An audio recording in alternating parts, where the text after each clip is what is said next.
Okay, does it look like Yes. everyone's on? Okay. I want to start. Hello, everyone. I want to start with an explanation. This meeting was originally planned to be an in-person board meeting. However, based on the governor's recent rule limiting public gatherings to 25 persons or fewer, we have switched it back to a virtual meeting. This is a special board meeting covering a limited agenda. Before we start the meeting, I'd like to go over some ground rules for our virtual meetings. This will be a completely virtual meeting using the Zoom webinar platform. The platform has a capacity of 100 attendees, requires advanced registration for participants, and will allow participants to comment during the public comment portion of the meeting when called on. We ask that members of the public not wishing to speak during the public comment section of the meeting use the live stream to view the meeting. We are also live streaming the meeting through the district's YouTube channel, which does not require registration, but is view only. Public participants will be muted except during the public comment portion of the meeting, where individuals wishing to comment will be unmuted individually. During the public comment portion of the meeting, participants who indicated a desire to comment during the registration will be unmuted and called on, as will webinar participants using the raise hand feature. Members of the public are asked to state their full name and address and to limit their comments to 3 minutes. As with our in-person meeting, this board meeting is being recorded and will be made available on the district website later in the week. With that, let me pull up my agenda. With that, I will now call the July 27th special board meeting to order. Please join me in the Pledge of Allegiance. I pledge allegiance to the flag of the United States of America and to the republic for which it stands, one nation, under God, indivisible, with liberty and justice for all.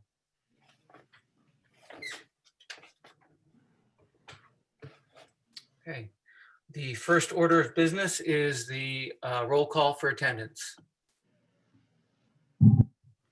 Miss Allen, will you call the roll? Ms. Bowman? Present. Mr. Byrd? Present. Mr. Champagne? Present. Mr. Jankowski? Present. Dr. Levinson? Present. Dr. Munson? Present. Mr. Smith? Here. Ms. Winch? Here. Dr. Bacher? Here. All present. Thank you. First order of business is a request to address the board.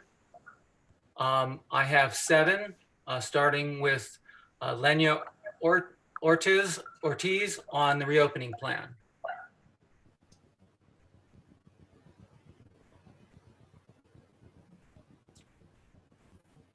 Ms. Ortiz, if you, yep. Can you hear me? Yes. Okay, great.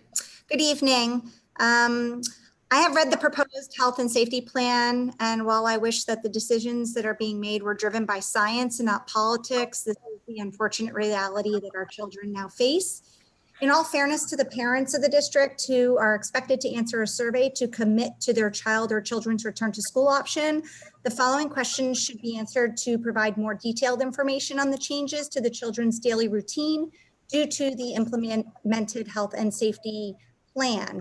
And I, for one, would like to see an example of what a daily schedule would look like at the elementary and middle school levels.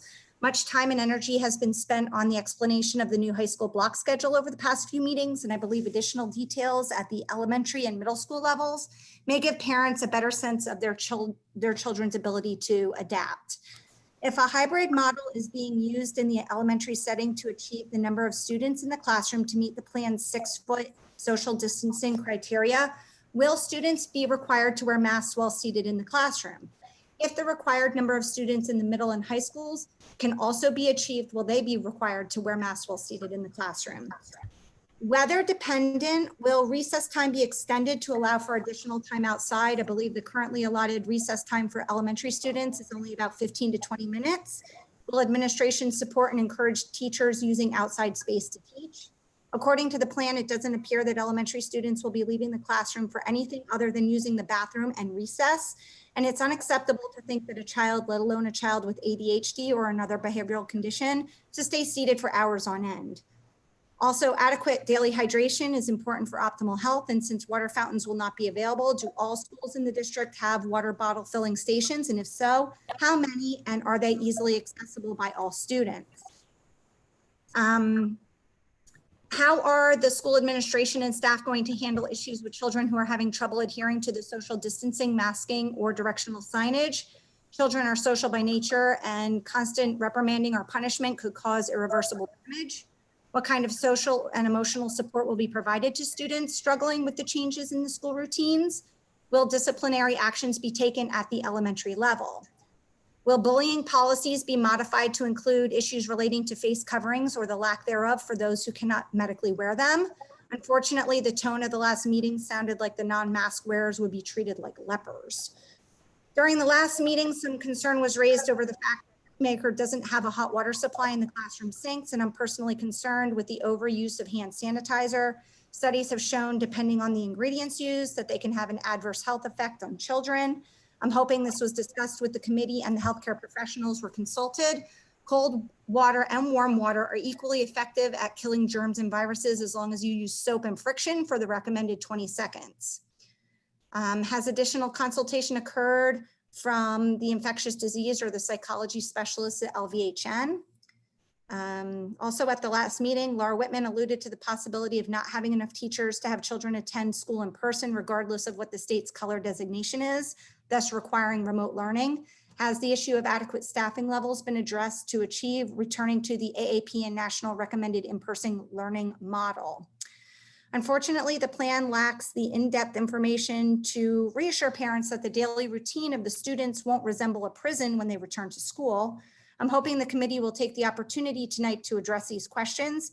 Parents should have the proper knowledge on these issues, not just the required health and safety plan, so that they may make an informed decision, whether that be returning their child to school, choosing a remote, charter, or homeschooling option. I thank you for your time.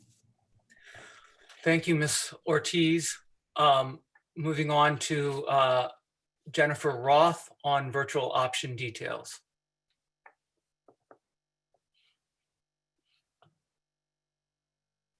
Good evening. Can you guys hear me okay? We can. Okie dokie.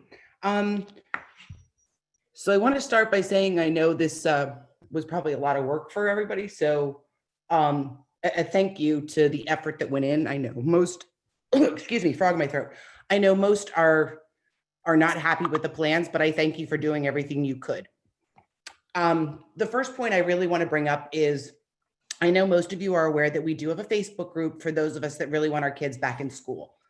And the general consensus is starting to get to the point of where parents are going to pull their children. If a virtual option is the option they feel is the best for their child, they want to rely on one that has been tried and true. So think of ones that have been in place, in existence, and have been doing this successfully. Coming from someone in technology, I know the challenges of the virtual learning I do. So I do understand why parents would feel more comfortable going to a cyber school that has been set up and established for this. My ask is that you really consider, not that you have not already, but take another look at what the virtual push is going to do to the district financially long-term. I know how much is given to the cyber schools and the charter schools per student. I know what our enrollment is. And when I look at the amount of individuals that are thinking that's going to be the option, it's not just an impact for this year or the next year. This could be significantly financially bankrupting to this district over the course of a decade. That's the first point I wanted to make. The second, and I've been, as I'm sure you guys know, and hope you're not too sick of me, I've been following along and pretty active since all of this got started. And one of the things that I haven't been able to grasp, and a lot of the other parents of those of us that are trying to determine what the best course of action is for our children, is really understanding what is the virtual versus the hybrid versus, is it a school setting? Is it that a child is going to be behind their laptops all day as if they're in the classroom on the days they're virtual, and the children that are in school, will their classmates be sitting in their class remotely via a laptop? Will it be different teachers? How all of that is to work has not really been clearly explained. So it presents a bit of a challenge to determine which option suits a child better based on how the configuration of that is. So if anything can be done to share more details on that, that would be greatly appreciated. The other point is around some flexibility. I've got an incoming freshman and incoming senior, and I know that we planned classes based on early outs, doing dual enrollment, things of that nature. With modified schedules, we're looking at the flexible options to adjust these schedules now to be able to accommodate more dual enrollment options for the upperclassmen so that they can get a kickstart on the future whenever that may actually kick in. And then the final point, and I'm speaking for many parents that are in our Facebook group that are trying to wrap our arms around everything, we ask that there be some type of an open meeting, not a board meeting, whether it's with Mrs. Campbell or some of the people from the team, but some type of a town hall setting where we could actually just talk, ask questions, get them answered. I know many of us have offered to be a moderator to keep everything at the appropriate tone, but it's a little challenging for us to ask questions here in the beginning of a board meeting and then get things presented later, and then people having one-off communications waiting for answers. If we could all collectively get together, even virtually, to have some type of an open dialogue, I do believe a lot of parents' concerns could be alleviated very quickly. So that was a lot tonight, sorry, but thank you for listening. Thank you, Ms. Roth, for your input. I do know that the district will be supplying additional information on the remote options shortly. Moving on, next is Edwin Cruz on elementary kids using the high school to spread the elementary classes. Yeah, good evening. Can you hear me? Yes. Okay, my question was, because I know last thing I heard was they wanted to send the elementary kids back to school. You just wanted to do hybrid with the middle school, and the high school do online, right? And we had such a big high school, right? And I was wondering, why don't they spread some of this stuff out so that all these kids are not going to the school when they can spread it out within the high school if they're not using the high school? You know, that was my question, because it would give them a little bit more space, you know, with the social distancing and the 6 foot and all that stuff. Because right now in the elementary schools, everything is like, all the kids are so combined to doing everything in one specific spot. And with this, it would just kind of spread it out. That was my question. Thank you, Mr. Cruz. I know we have, it probably will be discussed in the plan, but we are using all of our facilities for instruction. Okay. Next up, Xavier Farah on learning disabled students and the effectiveness of Zoom. Yes, good evening. My name is Xavier Faura. I'm the father of an outgoing senior, which I want to thank you and congratulate for the nice job that you guys did for the drive-by graduation and the virtual graduation, which was very nice.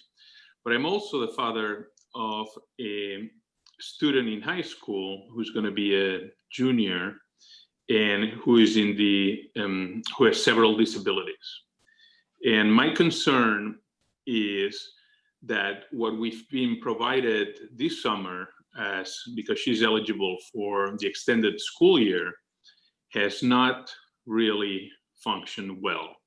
The Zoom interactivity, due to her visual deficits, are not an option.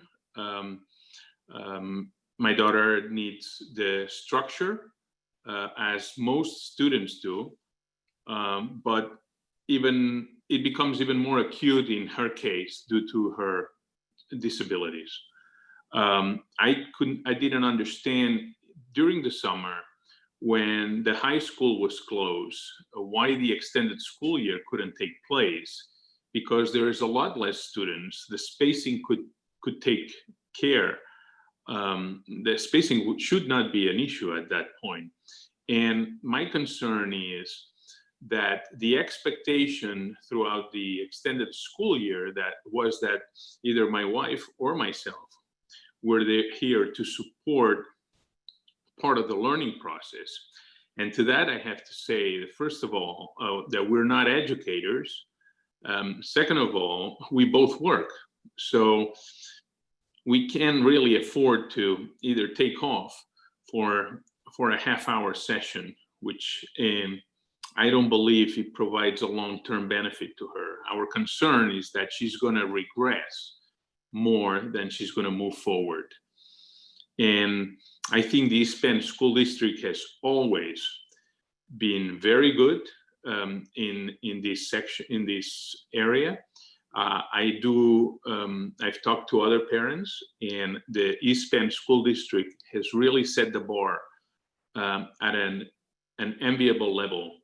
And based on the experience of this past summer, I don't think that's been the case. And I'm concerned that moving forward, if that's the approach, that's not going to be a positive result for many of these kids. I understand we have to limit the socialization and we have to keep the distances, but if we all follow the protocols and the guidelines established by the CDC, in my case, my daughter has an aide. Why couldn't the aide come and assist on part of that learning process? Because Anna, we had many choices. She's nonverbal, but one of the many choices that we presented to her, every single time she wanted to go back to school.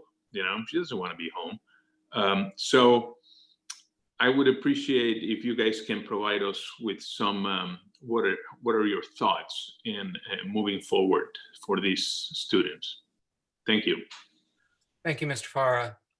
Ms. Campbell, can you comment on the best way? Will someone from the district reach out to him, or the best way he can get additional information about his particular case? I will. Absolutely. We can have Dr. Bacaric reach out directly to discuss specific programming. Thank you. Thank you. Thank you.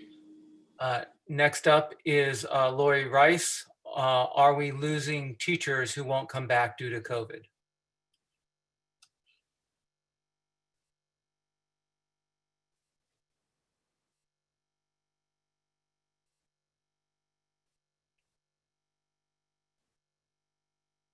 Ms. Rice, looks like you're unmuted. Oh, yeah. Hello?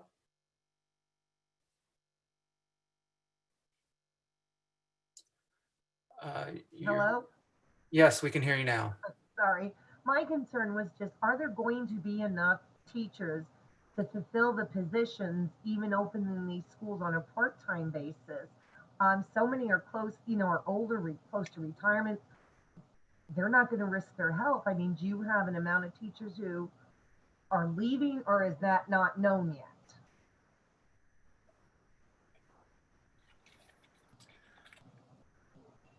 Thank you, Ms. Rice.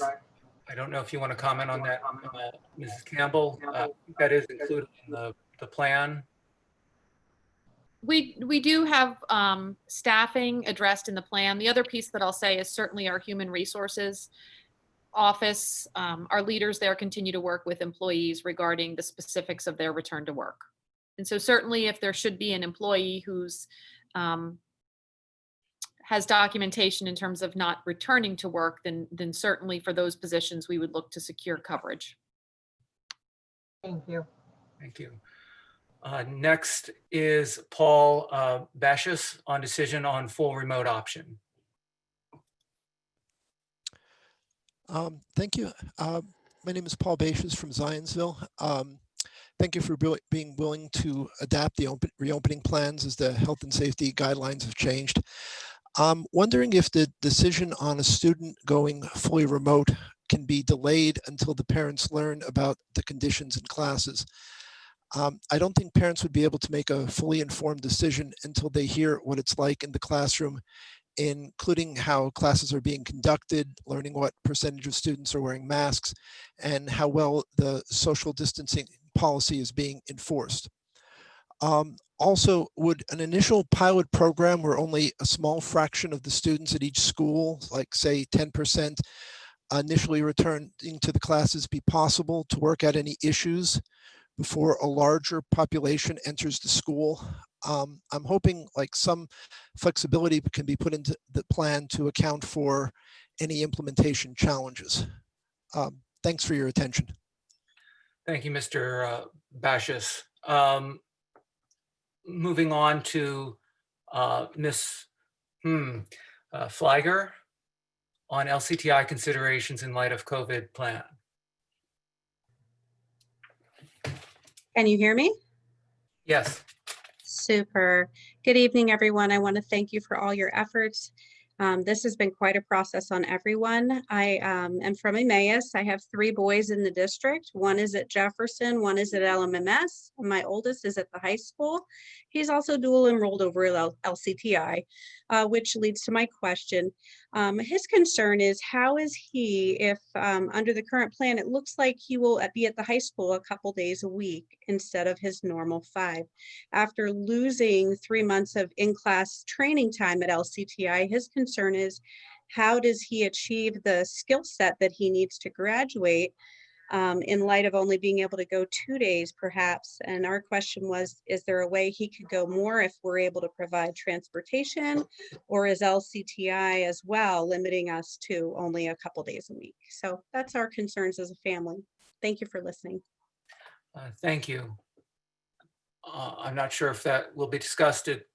Will LCTI be included in the discussion of the plan later in the meeting? We did not have it as a specific discussion topic. I will share that we do have representatives on the LCTI board, and I believe it was last month, they approved their reopening plan that currently includes a 5-day-a-week program for LCTI.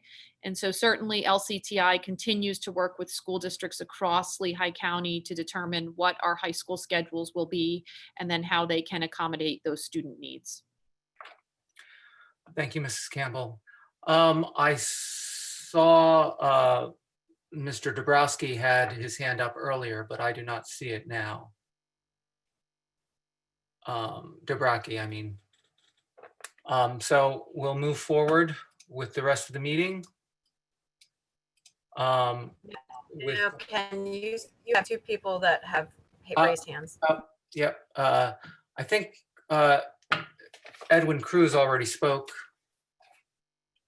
Dana Musto. Can we unmute Dana? Okay, can you hear me? Yes. All right. First, I'd like to take a moment to thank Adam Smith for his transparency during this pandemic. He's demonstrated his commitment to the district, and both my wife and I would like to thank him. I'd also like to thank Dr. Moyer and his team at Willow Lane. We've been very pleased with our experience there.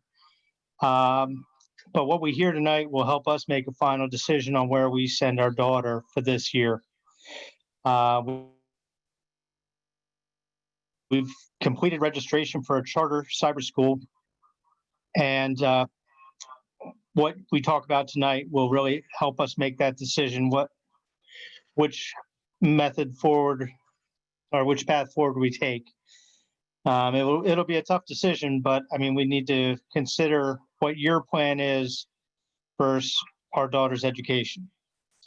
I have a couple questions, such as for online instruction, how many hours will kids be receiving the virtual instruction from teachers? Is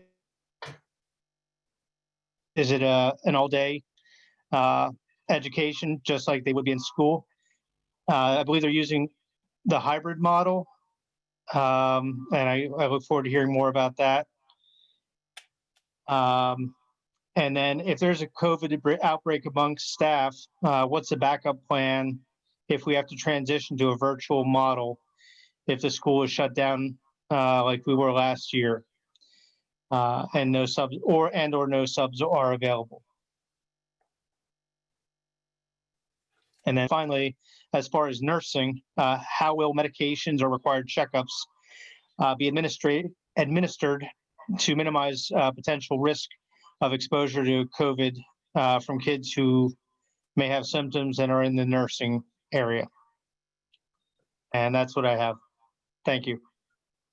Thank you, Mr. Musto. I don't know if you want to comment, Ms. Campbell or Mr. Povolitis. I think many of these items are covered in the plan.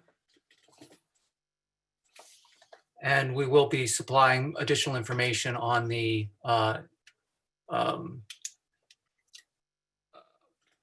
online options after this meeting. You are correct. Several of those discussion items were covered specifically in terms of protocol when students are at the nurse. And then certainly, just to reiterate, and we will emphasize this throughout the presentation as well, that detailed communication is planned to go out tomorrow. And again, we'll speak to that communication at the end of our presentation.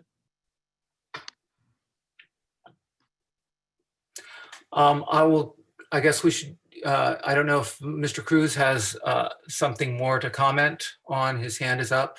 If you want to. I just wanted Miss Campbell to also send me the information for the special needs. Give me some of that information because I have a 6-year-old that goes to Shoemaker. And I seen somebody requesting stuff like that because I like to get more information too, if possible. Okay, I think Mrs. Pekarik is going to provide that information on specific students. Okay, thank you. Thank you. Okay, moving on to the district update. Mrs. Campbell? Yes, my update this evening will be very brief, but certainly a celebratory one. I wanted to officially congratulate all of our 2020 graduates. I want to thank our high school seniors, their family members, the high school, the EHS alumni, all of our East Penn board members, as well as the district faculty and staff and community members who joined us on Saturday for our drive-through graduation at Emmaus High School. We recognize throughout this entire pandemic that our senior class lost out on some very special moments in the spring of their senior year. However, we are hopeful that the graduation event on Saturday created some very special and unique memories for this well-deserving group of young adults. In addition, as you know, on Sunday, we released our virtual graduation. And in watching that, I continue to be incredibly proud and amazed at our student speakers who delivered powerful reflections and advice to their peers as they venture out into the world. To the class of 2020, you have and will continue to make us East Penn proud. And finally, I just wanted to take a very brief moment to thank our high school administrative team, including Dr. Quirez, Ms. Rodriguez, Mr. Fortier, Mrs. Gamble, Mr. Anoni, Mrs. Thatcher, Mrs. George, and Mr. Spangler. This team has dedicated a tremendous amount of time and effort to providing our seniors with a memorable graduation experience. And over the past 2 months, I can assure you that they have brainstormed many different scenarios, from parades to the event that we had on Saturday. And certainly, our success as a school community over the weekend is truly a testament to their hard work and their commitment to our students. So thank you. Thank you, Mrs. Campbell. Are there any comments or questions from the board?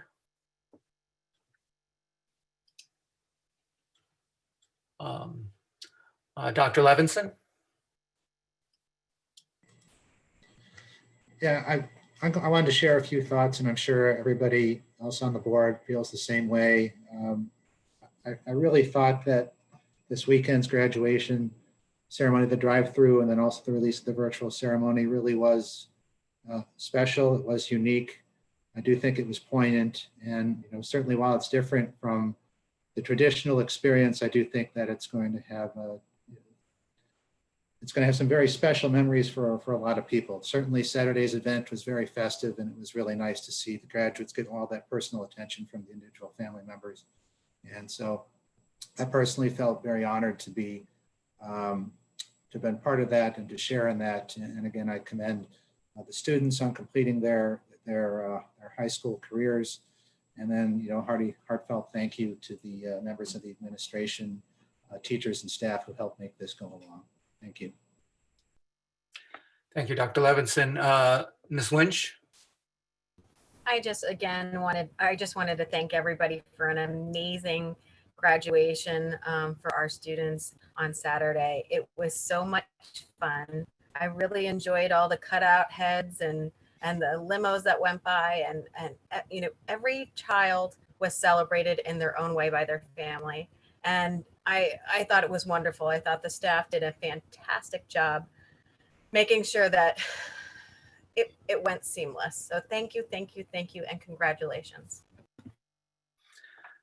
Thank you, Ms. Lynch. I would like to also echo the comments made by my fellow board members. I think it was a appreciated ceremony, very well done, and my thanks and congratulations to the staff that carried it out. Moving on to personnel, if there's no objection, I'd like to take items A and C together. May I have a motion? Josh Levinson moved. Ziad Munson, second. Is there any discussion?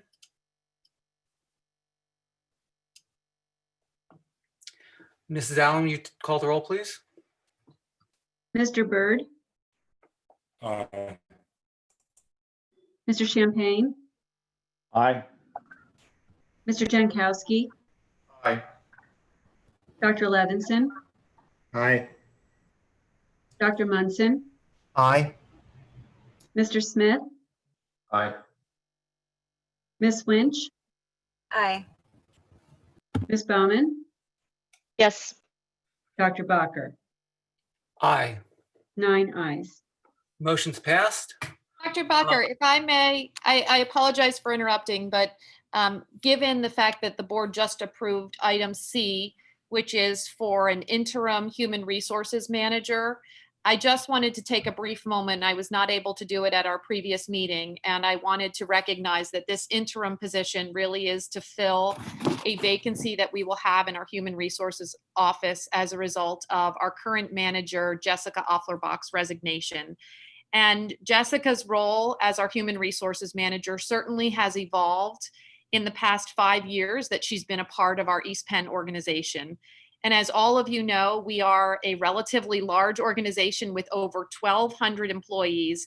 And so Jessica and her staff certainly handle a breadth of personnel issues.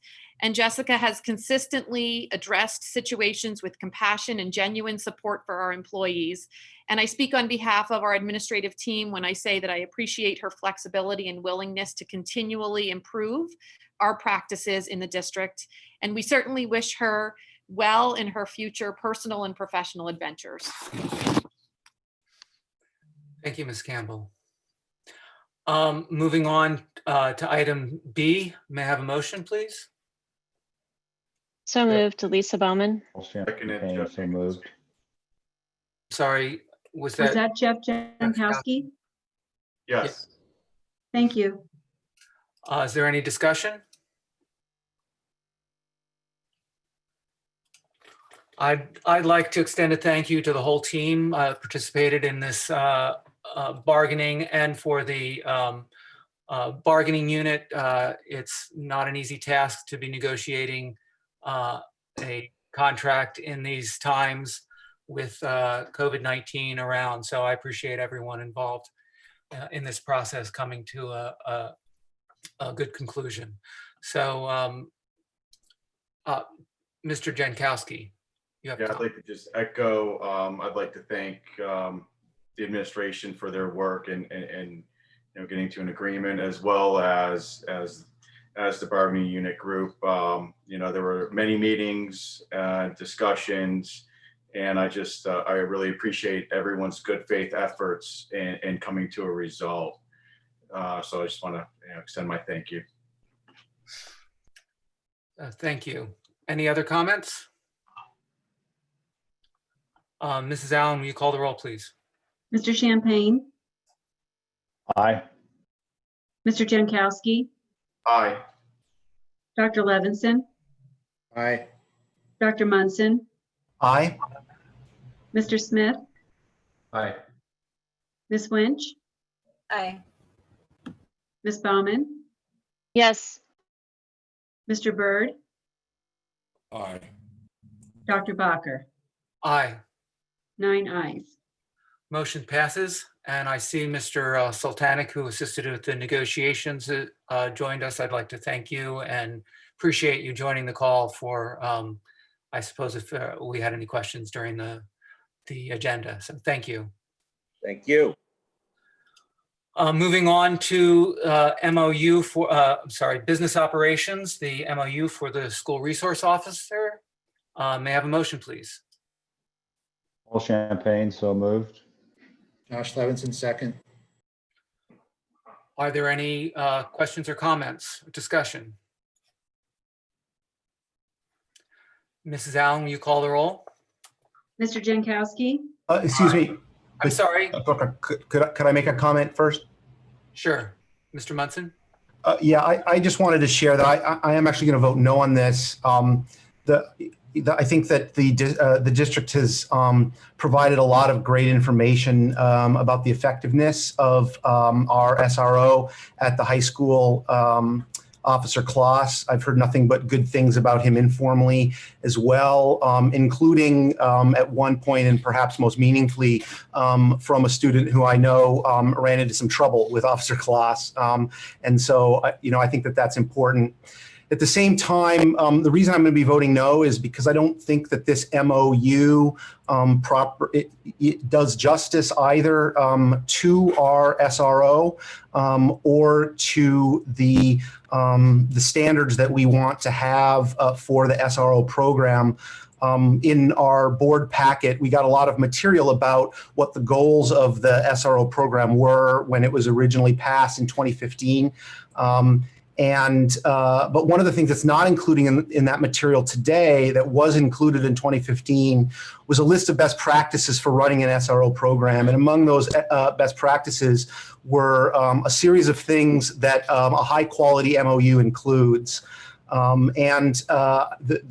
one that to me is most glaringly missing from the present MOU is objective standards for evaluating the SRO program, not the individual officer, which would not be the purview of the board anyway, but the program. I think that the district has provided some information that shows that Officer Kloss has been very effective. I have a very positive evaluation of the ongoing relationship that the district has with the Emmaus Police Department. But now, today, just a session or two after we passed a resolution about the importance of refocusing our value in equity and diversity, and particularly when it comes to race. This MOU is specifically the kind of thing that institutions can improve to ensure racial equity, not just because we have one excellent officer or we have a current excellent relationship now with the Emmaus Police Department, but that so that it is built in, and so those standards that we're using to judge a particular person are not post facto, they're not after the fact, but they're decided ahead of time of what we're looking for. So I think both in fairness to the district, but also in fairness to the individual officers that need to serve in this position, I hope that we can improve the MOU in the future. Thank you. Ms. Bowman? Yes, I want to thank Dr. Munson for his comments, which made me realize that I have a comment. I was actually very conflicted about this vote, and the information that was provided to us before the meeting was quite helpful. My conflict was mostly centered on, is this the best use of funds, given that we're down 6 teaching positions? And I've come around to the view that it is. But I also think Dr. Munson's points are important, and I'm wondering if we can do a friendly amendment to approve this if it includes the standards that it sounds like they're already written, they're just not attached to the agreement itself. If that's the case, and it's as simple as putting standards that are written somewhere else and attaching them to the agreement, I'm wondering if I can offer that as a friendly amendment.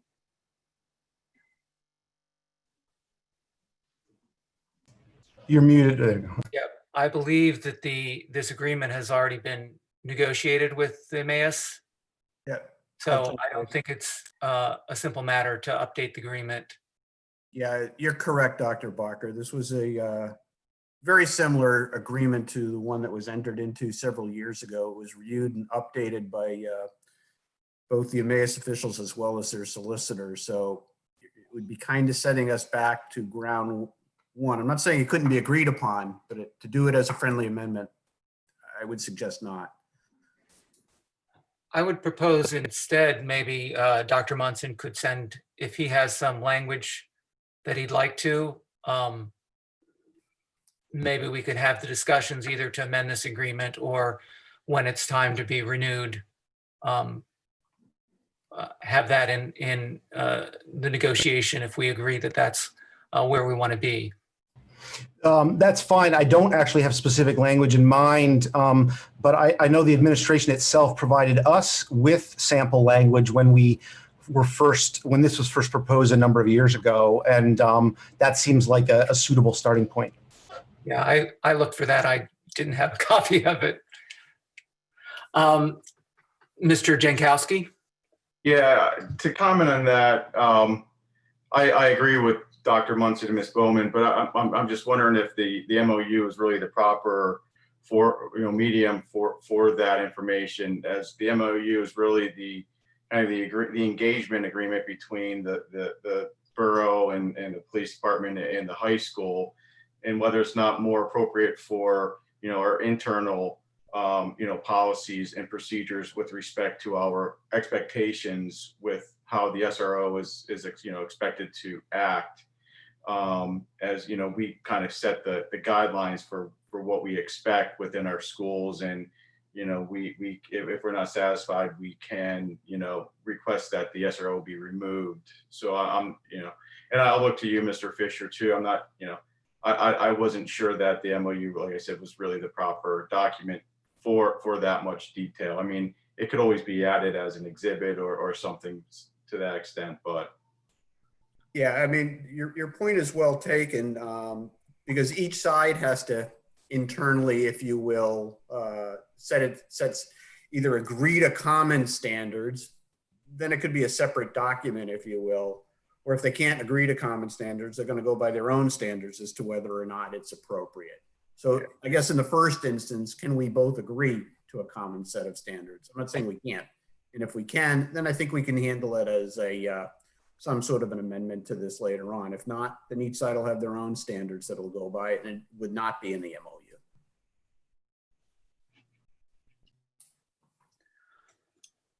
Thank you. Mr. Champagne? Yeah, I guess that was one of my questions. I mean, Dr. Johnson described what he is looking for. He's setting a set of objective standards on how to evaluate the program. And I'm just wondering, does that have to be even part of an MOU, the standpoint of we could set our own standards within the district, how the program should be evaluated, and make a determination, are the individuals involved in the program meeting those standards? Do we need to have it as part of the MOU to begin with, whereas it's more it's a set of standards that the district is looking for, not so much to tie it up with the contractual arrangement between the Emmaus Police Department and the district, which sets out certain certain requirements about how the SRO is to perform his duties. Whereas, if I'm mistaken, and Dr. Munson, please correct me if I am, you're looking for how we as a school district should be looking at the program in full, and whether or not it is effective, and whether or not it is meeting the objectives that we want to see. And if it isn't, then we have a negotiation then with the Emmaus Police Department.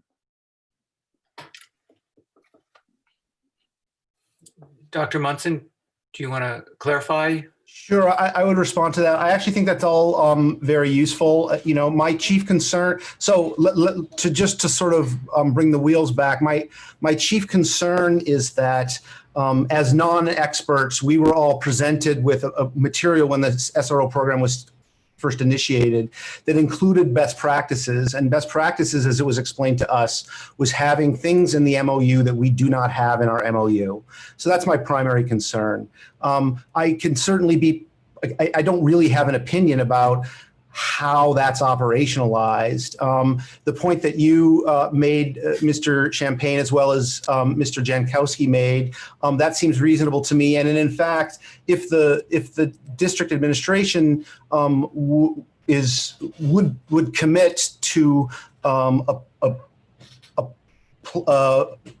would commit to presenting some kind of objective set of standards that we would measure the program by as we go year to year, that would actually impact my vote on the MOU, because it would accomplish the same thing as you said.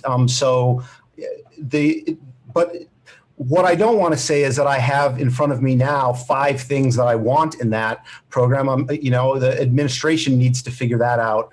I don't have the expertise to do that. Yeah, that's what I guess I was hoping we could do, is to try to get, a set of issues. I agree with you. To try to put language in the document at this point is not appropriate, because I think we have a great working relationship with the East Penn Emmaus Police Department, and I would hate to that deteriorate. And I trying to identify what those issues are and working collectively as a board, and then presenting those to the Emmaus Police Department we think are necessary, would to me be a great way to move the process forward. And I also would love to see input from the Emmaus Police Department as we go through this process, because obviously they're a partner with us, and the relationship, everything that I've heard you mention has been solid, and the individual involved has been an excellent representative in the district. Thank you. Thank you. Mrs. Campbell, do you have any comment on what the administration can do? I see Mr. Palmer has his hand up. Yes. You want to make some comments? I could maybe alleviate some concerns here. I'm Chuck Palmer, the current police chief in Emmaus. Section G of the memorandum calls for myself, the mayor, and the school district superintendent to do annual evaluations of the SRO and the program itself. So those end of year meetings have been taking place this year. We didn't get to do that face to face. The year was cut short. So that process did not take place this year. And also, Section N of the memorandum actually states this functional memorandum may be amended, expanded, or modified at any time upon the written consent of the parties. So, if there's anything that you want to talk about, anything you want to open up to amend this memorandum, it's listed there under letter N of the memorandum, saying that both parties agree to get together and work out any type of amendments, expansions, or modifications of the agreement at any time. Thank you very much. The follow-up comment I have as well to Chief Palmer is just the recognition that an agreement with what several board members have noted, that certainly we can share with the board a list of program and professional standards that are used as criteria to evaluate both the SRO, the actual effectiveness of the individual in the role, as well as the overall program. And some of the information that we shared with the board in the form of a report really intended to provide the board with a high-level overview of the national standards, the NASRO standards regarding school resource officers. And then we also reflected back to the vision and some of those personal characteristics that district administration, as well as the board, had agreed to in terms of critical components of an SRO and the overall program. And so based on that information, we have a job description for the position, and then there are those annual reflections that we have with the individuals mentioned in the MOU. We also include the building principal as well as Dr. Mirabella in those discussions, so that we do have a really comprehensive process. But certainly if there's a desire to provide the board with some of those, with the standards that we are evaluating, we can certainly do that. I think it makes sense to not necessarily have it as part of the MOU that we have, but as a separate document. Thank you. Thank you both for your comments. Are there any other questions or comments from the board? Mrs. Allen, will you call the roll, please? Mr. Jankowski,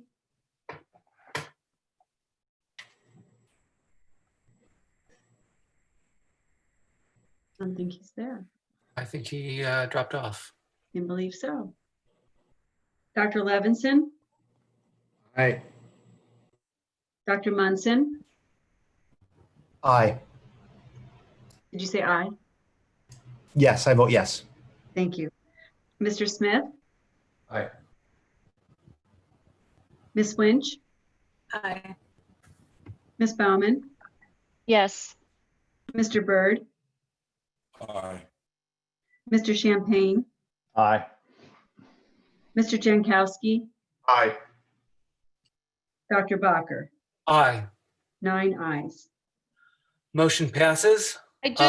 I apologize again, Dr. Bacher. I just wanted to conclude by really reiterating a message that Mr. Champagne had emphasized, and that is expressing our gratitude to the Emmaus Borough, specifically the Emmaus Police Department, Chief Palmer here tonight representing the police department. We have had just an incredibly collaborative partnership with the borough and the Emmaus Police Department, and that certainly is one factor of what has been a really successful implementation and continued success of the SRO in creating a safe and healthy learning environment for our students at Emmaus High School. So thank you again, and Chief Palmer, please express our gratitude to the borough as well as to the department. And I also wanted to thank Dr. Quirez again and Dr. Mirabella for their leadership and being a part of the success of Officer Kloss, his success in that role as SRO. Thank you for your comments. Now moving on to what everyone's been waiting for, the district health and safety plan. Mrs. Campbell or Mr. Provolitis, do you have some opening remarks, or should we start the motion first? Can we have a motion to begin discussion or on the plan? Adam Smith, so moved. Second, Elisa Baumann. Now for the discussion, Mrs. Campbell or Mr. Pavlidis, do you have starting comments on the plan or the presentation? We do, thank you. I have just a very brief introduction to the plan, and I appreciate that there are many staff members as well as parents and community members who are joining us this evening, and we sincerely appreciate your interest in our plan this evening. I want to begin the conversation by reminding everyone of the goal of the health and safety plan, and specifically the goal of the plan is to clearly outline the procedures and protocols that we will have in place to safely reopen our schools. And within the plan, we have varying instructional models. You'll notice there are conditions and situations under which we would be able to offer traditional face-to-face instruction, hybrid model, and then fully remote options. And we recognize that we have an obligation to be prepared to implement any one of these models in response to changing conditions within our school community. As I reminded the board and the community at our July 13th meeting, we must remain committed to that common goal as an East Penn community to keep our students and our staff safe and healthy while meeting the educational and social emotional needs of our students, as well as our staff. We completely understand and respect the fact that there are varying degrees of concerns among our families and our staff members. However, we must not allow these differences to divide our work, but instead to continue to remain committed to working together to effectively resume instruction for our students. Since our last meeting, we received feedback from the board, teachers, and parents, and we've made revisions to our plan as it was originally presented on the 13th. And tonight, Mr. Povolitis is going to highlight the substantive changes of the plan. And as always, we approach this evening's presentation as a collaborative discussion with you, our board, and know that we all share the common goal of having a health and safety plan that will guide us into the fall of 2020 and best meets the needs of our school community. So we will share the presentation. Then again, Mr. Povolitis is going to guide us through some of those high-level substantive changes.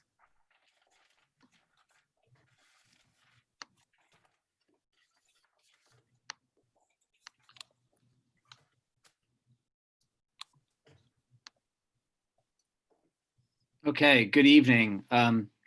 So as Mrs. Campbell mentioned earlier, we really had a mission from the very beginning to provide face-to-face instruction for all of our students to the maximum extent possible while adhering to health and safety guidelines. And so I know, and I could hear it in some of the public comment, not everybody's going to be happy with the plan. We've tried to do the best we can. We've listened to feedback from our families. We listen to the board. We listen to our medical experts, which have been amazing. The teachers on our task force, the administrators on our task force, and of course, parents. And so where we are, of course, the 13th was our presentation of the health and safety plan. And then we're here tonight for just a final overview of where we are. And then, of course, a vote on that plan. There's quite a few changes that came into play, and I'll discuss them a little bit later. So the overall timeline, if you want to jump back one slide, Mrs. Campbell, sorry about that. Yeah, there you go. So overall timeline quickly, June 3rd, of course, many people that did not see this presentation the first time, just to give you an idea how it all comes together. So June 3rd, PDE did issue preliminary guidance on phase reopening of schools. So we had an opportunity to kind of get started. June 8th, we presented 3 models that we knew that we would probably have to deal with. As Mrs. Campbell talked about, those 3 models back in the beginning of June, we were already planning and discussing were either face-to-face, hybrid, or remote, or a combination of either one of them. And we knew that. We started preparing for that. And we knew, we've said this many times, we knew that we had to prepare for something that looked different than the spring, completely different plan in the spring. And we're very optimistic, regardless of what mode we're in, we're ready and prepared for our students. On June 17th, we had the results from our parent survey and staff survey. June 23rd, we moved into our health and safety task force meetings. For those that are just kind of joining us or aren't aware, each district was asked to put together a task force, and that task force role was to create a plan with specific policies, strategies, and procedures on how to safely reopen the school district. And that's what we did. And again, I have a huge appreciation for everyone on that team. As I mentioned earlier, we had representatives from all of our stakeholders, and they did an amazing job. A big thank you to Dr. Pelosi, Dr. Carter, on our medical team. We were reaching out to them before meetings, after meetings, just as guidance was coming down for their interpretation. I said this when we started this, I'm not a medical expert. Of course, I provide the feedback that we need from the district as far as education goes, but we really leaned on our medical experts, especially as changes came forward. And so I really appreciate their expertise. They were amazing, and oftentimes they reach out to the boards and their colleagues that they served with about this guidance, and to ensure that their feedback and their opinions were not just theirs, but those of the medical team that they work with. So a big shout out to and a thank you to Lehigh Valley Health Network. On June 24th, PDE released a comprehensive report that really helped us to prepare our plans. We then moved into July 13th, which was, of course, our initial presentation, as we discussed before. And then July 16th, came, and we heard about this about a day before that there was going to be updates from PDE. And so I can share that once these updates came through, we really had to scramble. And so our task force came together, which was great. And we really looked at the guidance on what PDE was stating. And we realized as we went through this that things are going to be changing by the day, by the minute. And we were open-minded to that and knew that we really had to listen to the science that was out there and the experts and the research. And we did that. So some of the updates that came down from PDE that are really critical was the face covering order. So there was a face covering order saying face coverings must be worn by students and staff at school and on the bus as required by the order signed by the Secretary of Health on July 1st. These masks may be removed when there's 6 foot of social distancing and then there's given permission for a mask break. We thought that this was a nice balance. We, of course, passed this information along to our medical experts and discussed this at length. We got great feedback from our teachers, from the administrators, from parents, and having face coverings is clearly a mitigation factor. This is about health and safety. And so if the medical experts are telling us that wearing face masks could get kids back to school and that it's safe for that to happen, of course, we're going to do so. And so that's the recommendation. It's so critical that kids have breaks from the masks. And so that will be put into place if students have permission to do so, which they will. And they're 6 foot, they have 6 foot of social distancing, both inside and outside, that will occur. So again, that's part of the plan. And of course, our leaders and building leaders will further clarify that and make sure that there's clear expectations about the face mask order and what's expected out of our health and safety plan once approved.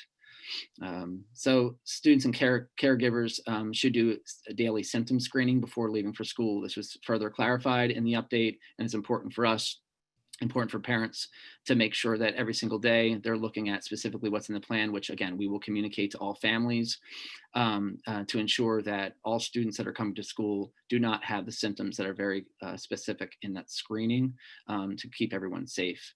The next big item, which really caused for some changes, and we were willing to do whatever we needed to do to make the necessary changes. And when this update was released on the 16th, it really encouraged, 6 foot separation to the maximum extent possible. And,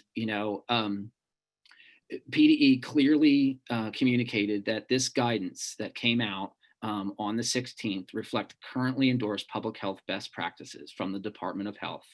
And it served as the minimum standards for practices across pre-K to 12 schools. And so with that in mind, we really had to pivot and say, okay, prior to this, we talked about 3 to 6 feet of social distancing, but as of July 16th, they're coming out and really recommending 6 feet of separation to the maximum extent possible. And so we felt at that point that we had to shift some of our planning to ensure that we could meet that standard, that minimum standard that PDE communicated. So then we get to July 27th. So here we are. So adjustments are presented to the board. And of course, the board vote tonight. Following this meeting, we then will have the Family Fall 2020 Commitment Survey. This is really critical so that we can start to make better plans for exactly how things are going to look, because we need to know the number of students that are remote versus in the hybrid model, which we'll talk about a little bit later, so that we can have a clear understanding of how things are going to work. Again, we're very prepared for all the models, but this commitment survey really helps to define where things, where exactly our students will be, which will help us to better plan as we move forward. So the families will be, making that commitment. And I do want to apologize. At the last meeting, we did say that we'd be releasing our website with all the information that people needed on remote learning versus hybrid and what that would look like. But of course, with all the changes and the shift in our mode of learning, especially at the elementary level, we really had to hold on that. And so although it was communicated, we would send that information out following the last meeting, we had to delay, and then there was more updates. We had to delay again, and we continued to delay that. And it was just best at this point to hold until this meeting and send it out. So I do apologize for that. where we are now, if you look on these slides, the 3 to 6 feet of social distancing, that's where we were prior to the release of the information on the 16th. You could see where we were there, and the goal, of course, was a little bit different. We've since moved to the standard that was presented by the Department of Health at 6 feet of social distancing. And so what that had us do is move to a hybrid model at the elementary level. And so that hybrid model can be further explained on the next slide, but also the middle school and the high school is in a hybrid model as well, with 50% students coming per day. So on this slide can be a little bit confusing, but the second green phase in from the right is where we've landed now. What's important for everyone to realize is I've mentioned already how many times things have changed. Who knows if things are going to continue to change? They very well may. And so we do have multiple phases and we're prepared for anything. The green phase on the far right is where we were before, based on 3 to 6 feet. When the latest information came out from PDE and the Department of Health, we need to move, and we said we would move and we'd be flexible to do so, based on what was the safest for our students and what we're hearing from our medical experts and our medical team as what was best for students. And so that moved us to that phase. We also have the yellow and the red phase, and of course we can move there if needed throughout the year. So for our hybrid model, to take a look at the hybrid model here, at the high school, again, for those that have not heard about this yet, students with the last name A through K would have in-person learning at the middle school and high school. Well, really all schools, I can pull it all together here. Middle school, high school, and elementary, A through K would come to school on Monday and Tuesday for in-person learning. Then it would really alternate on Wednesdays. And then Thursday and Friday, you'd have L through Z would be an in-person learning. Opposite of those days, there'd be remote learning for those students that are in L through Z. And of course, that switches on the opposite days. There'd be an early dismissal every day at the middle school and high school at 1:15 to allow for remote learning facilitation and the planning for that. And at the elementary, there'd be early dismissal as well for remote learning facilitation.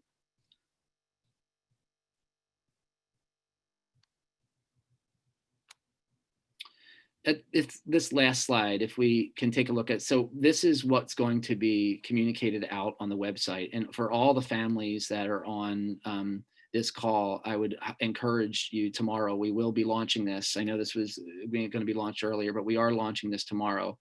And as Mrs. Campbell scrolls down a bit, there's several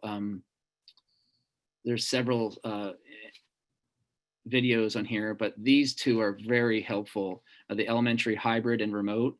If we want to play that one and then we can go to the secondary one, I think this will provide some general information for individuals about the hybrid versus remote.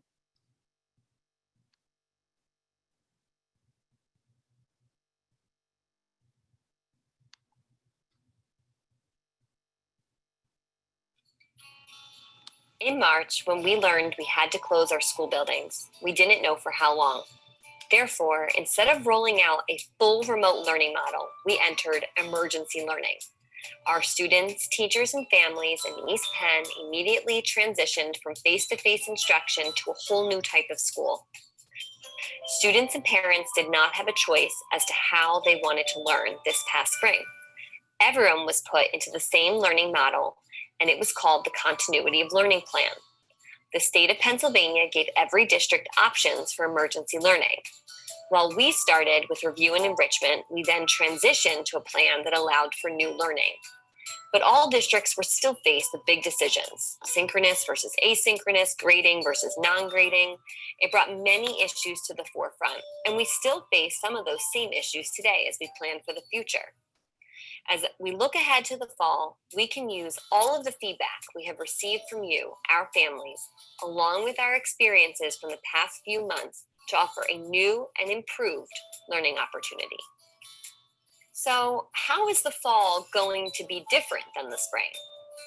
We have the ability to allow families to choose whether they want their child to learn face-to-face in our hybrid learning model or remotely. Students and parents choosing the remote plan can expect an appropriately rigorous educational experience. While the spring plan broadly covered core concepts, this coming year, all grade levels, regardless of learning model, will follow our specific scope and sequence for all major subject areas: reading, writing, math, science, social studies, as well as specialist areas. This means students will engage with our research-based, comprehensive programs. If you choose the remote learning option, this consistency will make for a smooth transition back to brick and mortar school.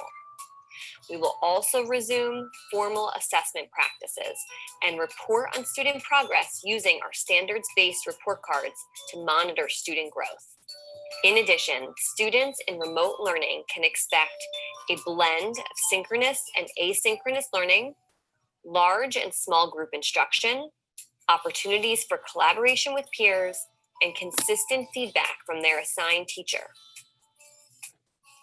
You may also be wondering, what will remain consistent? First and foremost, you and your child will be served by East Penn's highly qualified professional staff members. Our elementary team engages in continued professional development related to differentiation and meeting students' needs. In particular, we focus on the development of mathematical skills and strategies, as well as explicit strategies for advancing reading behaviors for all levels of students. Our consistent assessment practices ensure all students are making growth and receiving the academic scaffolding and enrichment they need. Your child will engage in classes with members of our East Penn community. As always, whether face-to-face or in remote learning, you will continue to receive the support you need from our East Penn team, as well as other local resources. You may also be wondering, what's the difference between this remote learning plan and cyber school? This is an important distinction to make. East Penn actually operates our own cyber school called VESPA. Ultimately, VESPA is designed for students who intend to be long-term online learners, usually because that's their preferred learning style. While our team works hard to match cyber courses to our East Penn program, it's important to note that these courses do not follow the East Penn curriculum and are not taught by East Penn teachers. We understand that the most important thing to you is your child, and that this is a difficult decision. And while online learning is new to many, educating, connecting with our students, and building a better community is what our teachers have always done. Now we are doing it in a different way. So whether you choose our face-to-face hybrid plan or remote learning, you will have our East Penn curriculum. You will have our East Penn teachers. You will have our district support. You will have the educational experience that you would expect from the East Penn School District.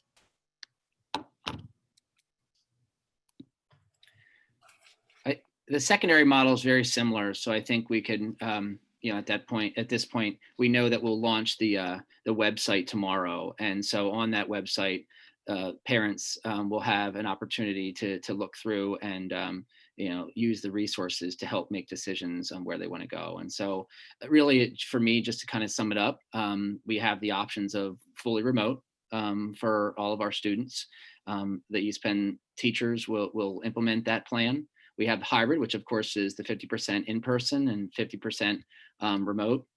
Again, we have all the confidence in the world in our teachers, and a huge thank you to our Office of Teaching and Learning for putting all this together, providing the professional development, and making sure that everybody is ready and prepared to provide a rigorous learning opportunity for the spring. Although there's many challenges and we face many, many challenges ahead of us, we know that our East Penn commitment to learning and education is far exceeds other options out there. And so we're really excited to at least enter into very difficult circumstances, enter into these models to provide students with what the best thing we can provide for them during this difficult time. So at this point, that's where we are with some of just an overview of some of the changes in the plan. So if there's any questions, we'd be happy to answer them. Okay, board, Dr. Munson.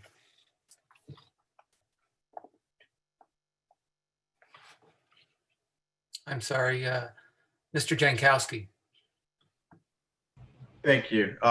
And thanks again. Sorry, wait a second. Oh, that's okay. My mic was messed up, so please, Mr. Jankowski. Okay. Yep. Mr. Jankowski. And for all of your work on this. You know, obviously, as we've said many times, it's not the ideal situation. I think Dr. Munson said it best at the last meeting. No plan is a good plan here, but we're doing the best we can. And I really think you guys are doing the best here that you can with this. So thank you. A couple of questions I have. You know, some of the new information in the plan, in the latest plan, talks about how we might, you know, things that will be looked at that might require us to go to fully hybrid. What are some criteria that would be in taken into consideration to return to full in-person instruction? Sure. Yeah, that's a great question. I appreciate you asking that. So we actually, on page 3 of the plan, I'm actually going to pull it up right now. On page 3 of the plan, we specifically ask our medical experts on the team to provide for us exactly what kind of, we talked about a matrix or several metrics within a matrix in order to determine, you know, how we would slide from one phase to the other. So on page 3, it's in red there. They did not want to give a specific metric for various reasons. Just a few of them were, you know, if there happens to be just running low on tests and we end up testing only patients with high risk exposure, if you do something like, you know, the percentage of positive tests, that could really put you in a sticky situation. So if you do something about tests per county, if you do something about tests per school, any quantifiable number, the doctors on our team, and then they also checked with their colleagues, did not feel that that was the best plan. So what we have in here is basically looking at the inability to adequately and safely staff buildings or district, high risk to the health of the school community, significantly increased number of confirmed or probable cases, updated recommendations from the Pennsylvania Department of Health, and the benefits of in-person learning are outweighed by the impact of future state mandated regulations. So that's what it says. Our doctors on our team reviewed this, provided us with feedback that this was, well, they actually added language here, that this was the best plan in the words of the medical experts on the team. And so that's really what would help us to move phases, any one of those, working with the Department of Health, and of course the doctors, to kind of look at how things are impacting the East Penn community specifically.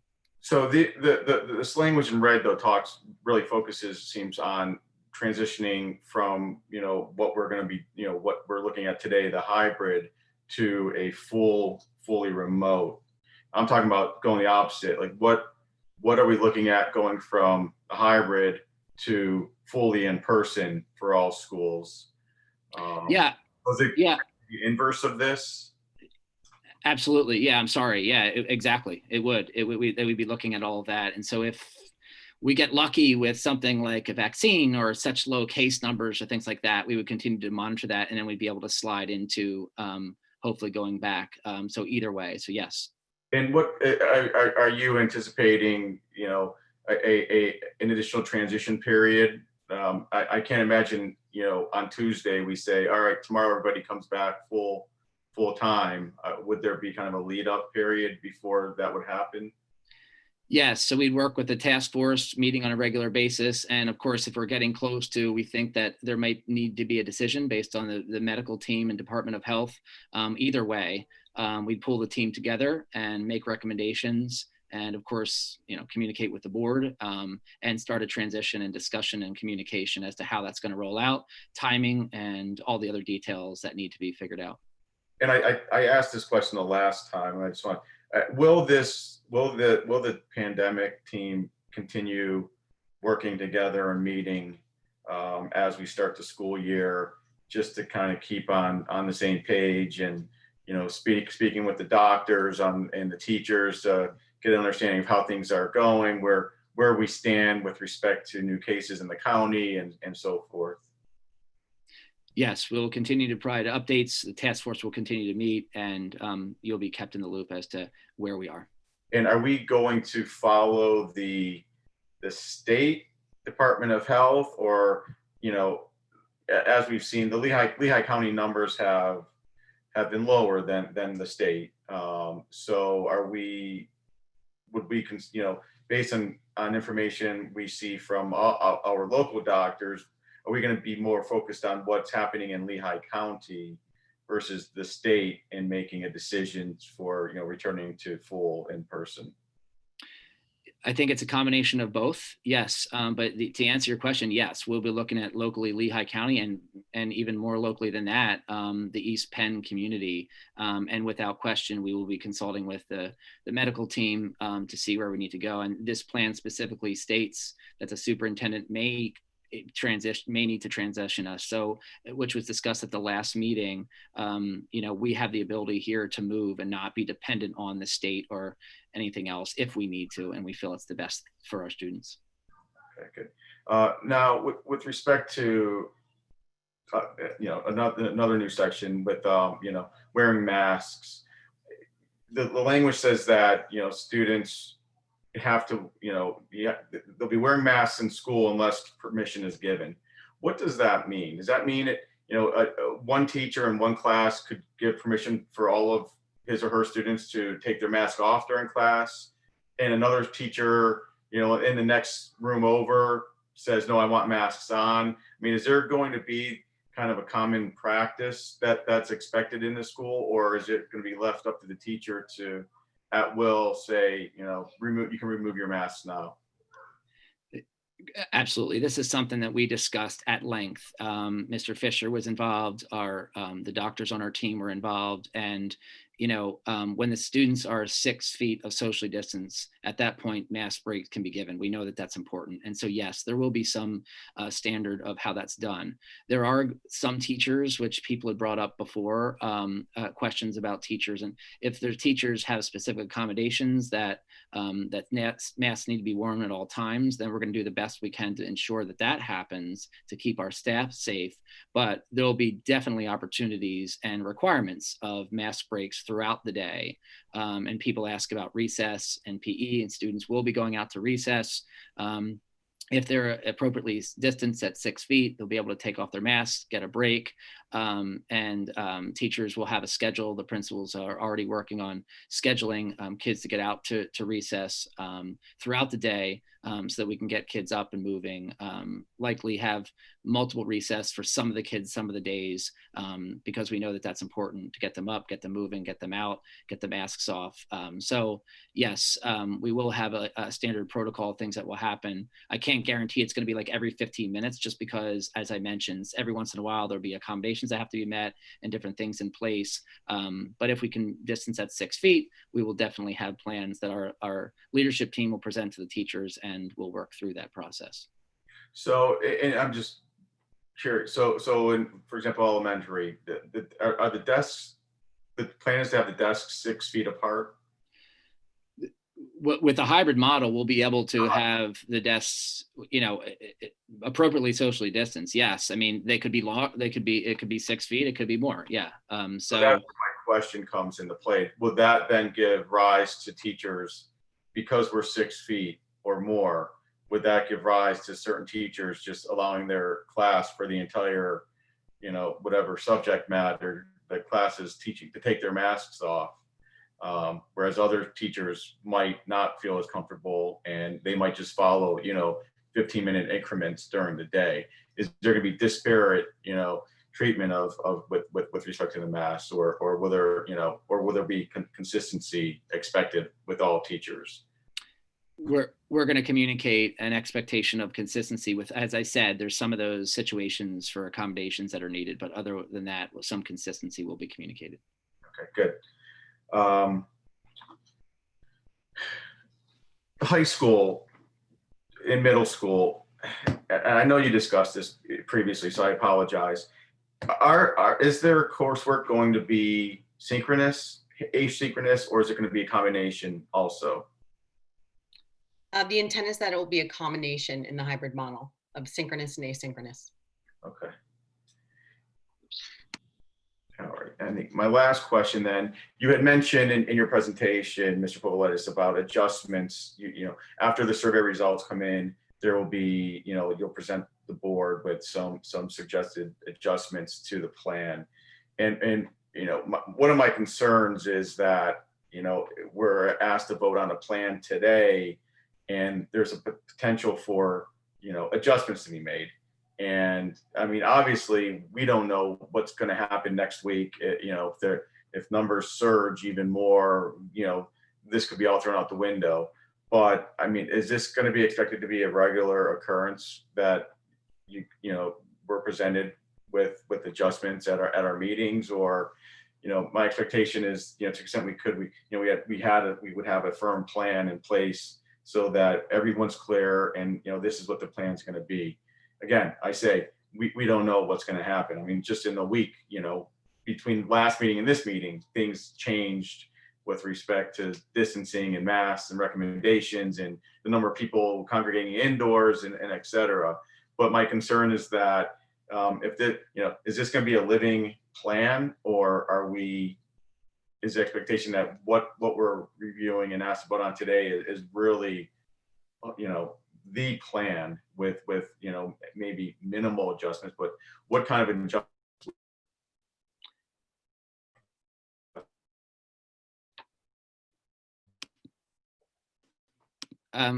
Yeah, I think, can everyone hear me? I don't know, either Jeff froze or I froze, I don't know. So anyway, this plan is our plan right now, but I think you said it well. Things are changing often, but we really waited to release communication to launch the site and the survey until we felt comfortable with where we were. And with the hybrid model, also with the remote option is where we are right now. I can't tell you with 100% certainty that this isn't going, something's not going to change, but we're confident that that's where we are at this point in time, and that's how we're going to move forward. My understanding, if I may, for clarification, when you were talking about using the results of the parent survey, it wasn't to come back to us with an updated plan. It was more to, you'll know more what percentage of the students and what grade levels are choosing which option, and you'll be able to put more detail in the teacher planning and whatnot. Is that correct? That's correct. That is correct. Yes. Okay. Because I think our expectation, or at least my expectation, is that this is a plan. There may be extreme circumstances that requires an update to it, but we're not expecting to be reapproving this plan often. No, I hope not. Okay.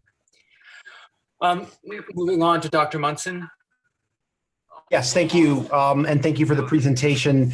I had a couple of questions beyond the many questions that you have all so helpfully answered before. I mean, one, I want to follow up again on this issue of the language of 6 feet to the maximum extent possible that Mr. Jankowski had brought up earlier. Can you give some examples of when 6 feet of social distancing will not be possible? So hopefully our plan will provide for most of the time, students will be at 6 feet. But if a student has to get up because of an emergency to move from class between classroom or between desks, or students or teachers are transitioning and walking through and interacting, there could be times, if there's an emergency, of course, there could be times when they're closer than 6 feet. But we're going to do the best, especially in a hybrid model. There's going to be a lot less kids in a classroom. So we're going to balance the best of good instruction, but trying to be socially distanced. So there could be times, though, as I said, when students are moving, teachers are moving in the hallways, things like that, where they're not necessarily at that 6 feet, but of course they will be masked. So the next question I have actually is another follow-up on something that Mr. Jankowski had already asked, and that is regarding the practice in the classrooms with masks. So it is much clearer now than it was in our last meeting that masks will be worn at all times, except when people are stationary or either in their desk or standing and at least 6 feet apart, in which case breaks are possible. my question is, that is based on the fact that all of the guidelines we have say that 6 feet of social distancing and masks have a cumulative effect, right? That it's not one or the other, but that is both, that is maximally safe. So I'm curious, is the plan that there will be mask breaks while people are sitting, or that most of the time when they are sitting, they will be unmasked? No, the expectation is most of the time when they're sitting, they will be masked, but there will be breaks. And we're confident with the medical team that we talked with that this is appropriate, this is safe. But we are going to be providing breaks to students. Another question I have, and I have to tell you that this actually comes from the experience I just had at the high school graduation when I was talking to both Mrs. Campbell and Dr. Levinson fully masked, and noticed how much more difficult it is to hear people and understand what they're saying when they're masked. And so, of course, my minor inconvenience at a drive-by graduation is magnified many times over in a classroom where communication is really the stuff of why everyone is there. What kinds of conversations, if any, has your team or the task force had about how to overcome this obstacle given these health and safety measures in the plan? Yeah, we're going to work through it the best that we can. We understand that there's going to be obstacles with this. There is, but we're going to work through it to the best we can and provide the best, provide the best opportunities we can for students to make sure they're hearing and listening, and that they're in a setting where we can communicate as effectively as possible. I mean, that's other than doing the best that we can. There's nothing really that we can do if we're following all the precautions, but. We're confident through talking with our team that, sure, there'll be some issues, but overall, we'll be able to communicate effectively. Okay. When it comes to the remote learning plan, the fully remote learning plan versus the hybrid plan, is it the intention of the administration that teachers will either be dedicated to remote learning or hybrid? Or will we have instructional staff that is trying to juggle both 100% remote learners and hybrid learners at the same time? Yeah, so that's one that the commitment survey will be helpful. We did discuss that at the elementary level, that we know that there's an importance that we have separate remote teachers than hybrid teachers. That commitment survey will be critical to help us to really finalize the details in that. And by finalize the details, what does that mean in terms of how that is going to work out? Is it based entirely on the numbers? Do you have like a plan A, a plan B, and a plan C for distributing the work? Or yeah, I mean, right now it's the numbers is a critical piece of that. At the elementary level, we're pretty confident that we're going to have separate remote teachers than we will those that are doing the hybrid as well. At the secondary level, we have to look at that, but they're likely to be able to teach both the hybrid and the remote students. So that's our plan at this point. But based on the commitment surveys, we'll have better feedback and a better plan as to how it can be rolled out. So can you give me then a little bit better sense of how this hybrid learning is going to look? I've looked at the materials that that describe these things, but they all remain at a very high level, and it's still not clear to me how they mesh from the perspective of a student or for the perspective of a teacher. And maybe you can answer that in a general way, but it also might be helpful to have some examples. I mean, what does a hybrid look in a in a math lesson in a kindergarten class, and what does it look like in a art history class in the high school? Right. Yeah. Well, I can take the kindergarten class if Laura wants to jump on the art history class.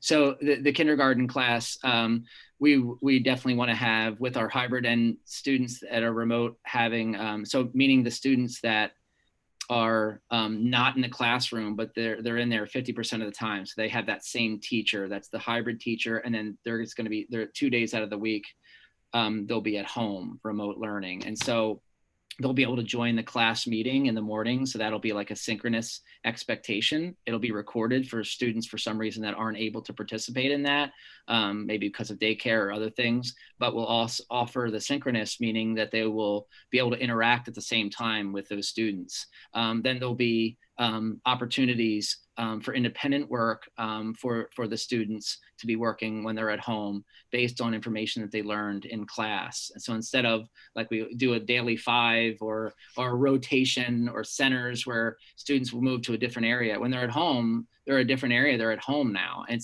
we just have to think outside the box as to how that can look. It's very difficult, but we can make that work. And so there'll be combination of possibly recorded lessons, like I said, synchronous team meetings and discussions about what expectations are, what learning looks like. And then kids can be put into groups, both remotely and in person, as to learning specifically and differentiating the needs based on the student needs. And so that's what essentially gives you an overview of how that would look. And so there's a combination, and the key, like in the video that you watch, the key here is this spring was a continuity of learning plan and trying to give resources where we just had to just jump into this. Here, we're specifically, the focus and the goal is to meet the curriculum and the expectations of the curriculum. Like we're going to do that. And the expectations are very high, as they always are. And so we'll find ways to make sure that we're combining the synchronous and asynchronous, small groups, large group, recorded lessons, non-recorded, interacting with students that need intervention, meeting their needs, whether it's remotely or if it's in person. That's the best I can give an overview for you. And so one of the points that's made in the overview video that you shared is that that among other things, both of these plans is both the fully remote and the hybrid plan include small group work. Where does that fit into the schedule? I mean, like how would that be organized, just as a matter of when it fits into any of this? Right. So you have to look at it differently. So if we have a remote, if we're just talking about remote now versus hybrid, I can get into hybrid too, but if I'm just talking remote, just completely 100% remote students, our teachers can put kids into small groups virtually, breakout rooms virtually based on need. They can do a reading lesson with a small group of kids if they're together in a remote setting. There's lessons then that they could have them do work in response to the reading that they were doing, and they can do that independently while teachers working with another group of students, and you come back with expectations of completed work.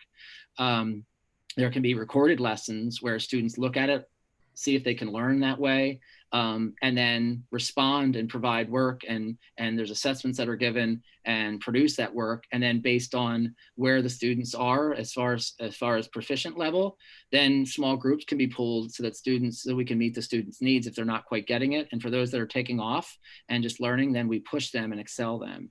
So it's really a combination of, it's really responsive teaching and see how the students, what they're learning, and then provide what's needed. That's really what we'll do. And so that's in a remote setting that can be done. If you look at the hybrid, you're going to have a combination of that in person, and then there's going to be days when they're at home in the remote, and the similar situation can occur. Okay. One other, I guess, comment, or I guess it's a suggestion.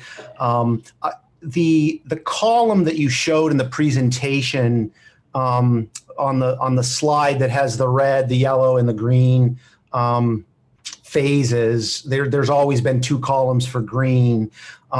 It seems to me that both the administration, PDE, and this board have have not shown any interest in the 3-foot standard of social distancing. And so I'm curious why that column is still in the plan, is still in the presentation.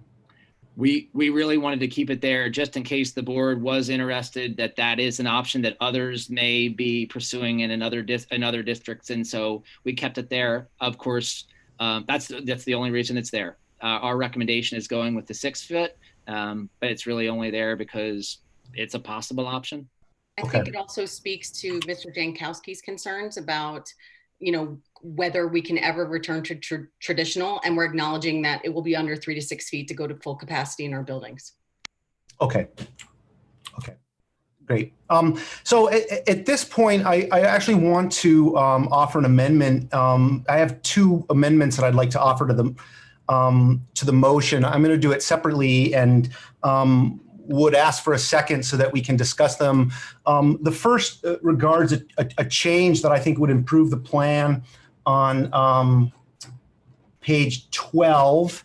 I'm going to post the text in the chat, but I'll read it because I know everyone can't see the chat, and I have sent it on ahead of time as well. This regards the revised plan for club activity, and so I would move to amend the motion so that the text under the title clubs on page 12 is struck and replaced with the following quote: East Penn School District clubs may operate subject to the same health and safety guidelines governing other school activities.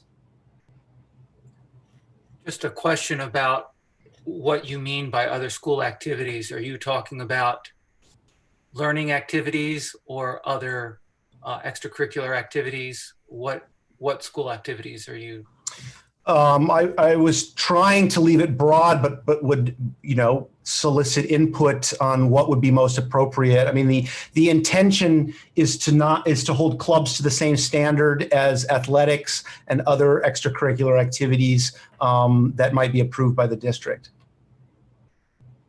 But specifically for athletics, we have a separate approved plan that's specialized for that.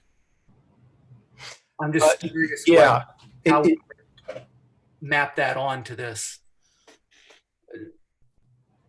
I believe that that the wording here, I mean, we could change it to governing to the general health and safety plan, because the health and safety plan that we're talking about now is so broad as I can't think of a reason why it would not cover club activities as well. Okay. Just a point, Mr. Fisher, I'm wondering if we have a relatively young board, if you could explain the process, if we have a second for the motion, and then what we would be voting on when, and what the process would be for an amendment. So assuming there is a second, we are now debating, if you will, the plan as amended. If there is a vote taken on the plan as amended and it is approved, then we are done on this issue for tonight. However, if that plan as amended is voted down, then we are returning to the original motion that's currently before you, before the second. Can I ask a parliamentary question? My understanding is that amendments are themselves debatable. You're correct. You're okay. Correct. But if it's seconded, what we're discussing is the plan with the amendment, and if it's approved. So I think what he's saying is, if you amend it as you suggested and we vote yes, then you don't have a chance to amend the plan again because it's already been approved. Correct. So you're correct, Dr. Munson. We can, assuming it's second, then there's a debate on the amended plan, so to speak. Okay, but irrespective of whether or not the vote was positive or negative on that, do I have the opportunity to offer another amendment related to this main motion of the health and safety plan?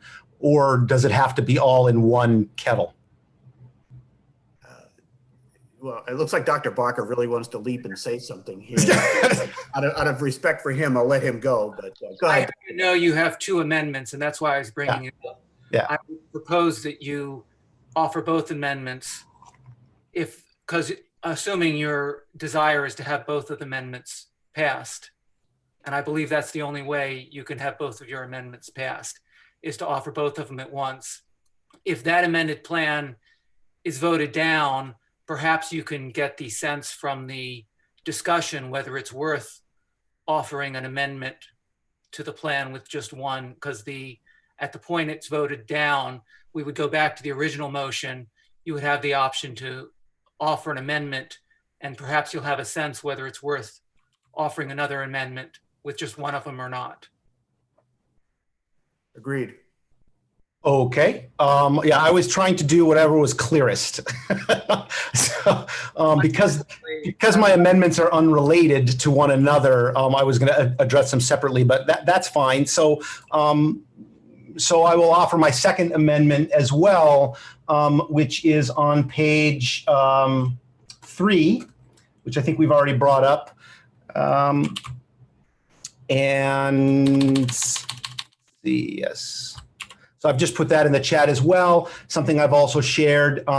And I would amend the plan as follows on page 3 of 34, after the text in red, which is the very end of the page, I would leave everything here, but would propose that we add the following, quote, "The superintendent or designee shall transition the entire district to remote learning if the COVID-19 test positivity rate, or PCR, in Lehigh County is above 3% in the previous 7 days, as reported by the Pennsylvania Department of Health at," and for reference, I've included a website in the text, but I don't think that's substantive to the intent of the motion. Excuse me, you said 3%, but your chat says 5%. I meant to put 5%, and I will change that. Sorry.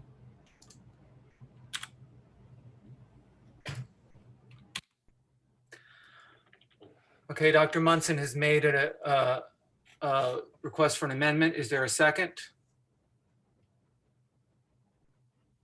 I'll second it. Oh, this is Elisa Bowman.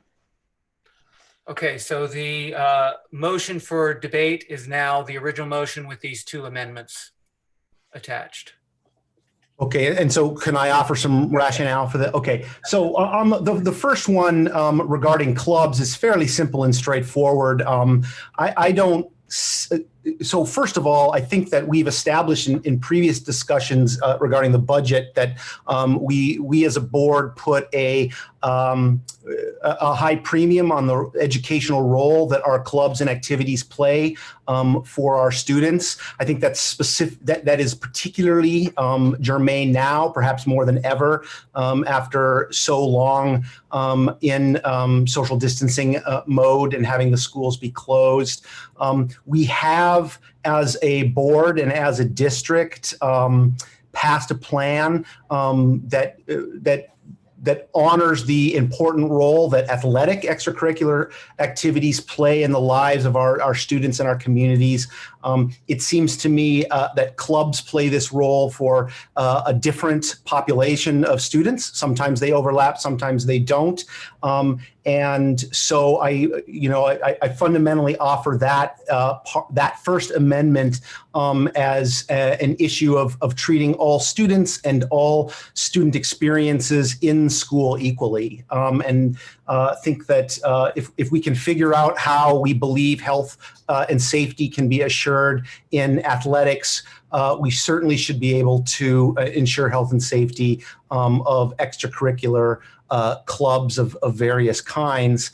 So that's that one. I think that the one that requires a little bit more explanation is the one regarding an additional criterion for potentially needing to close the schools.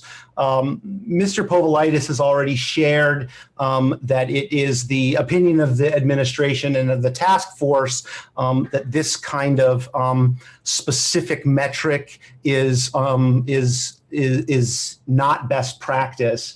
And so I recognize that in making the motion, I am suggesting that the board reconsider that particular aspect of the advice that we're being given.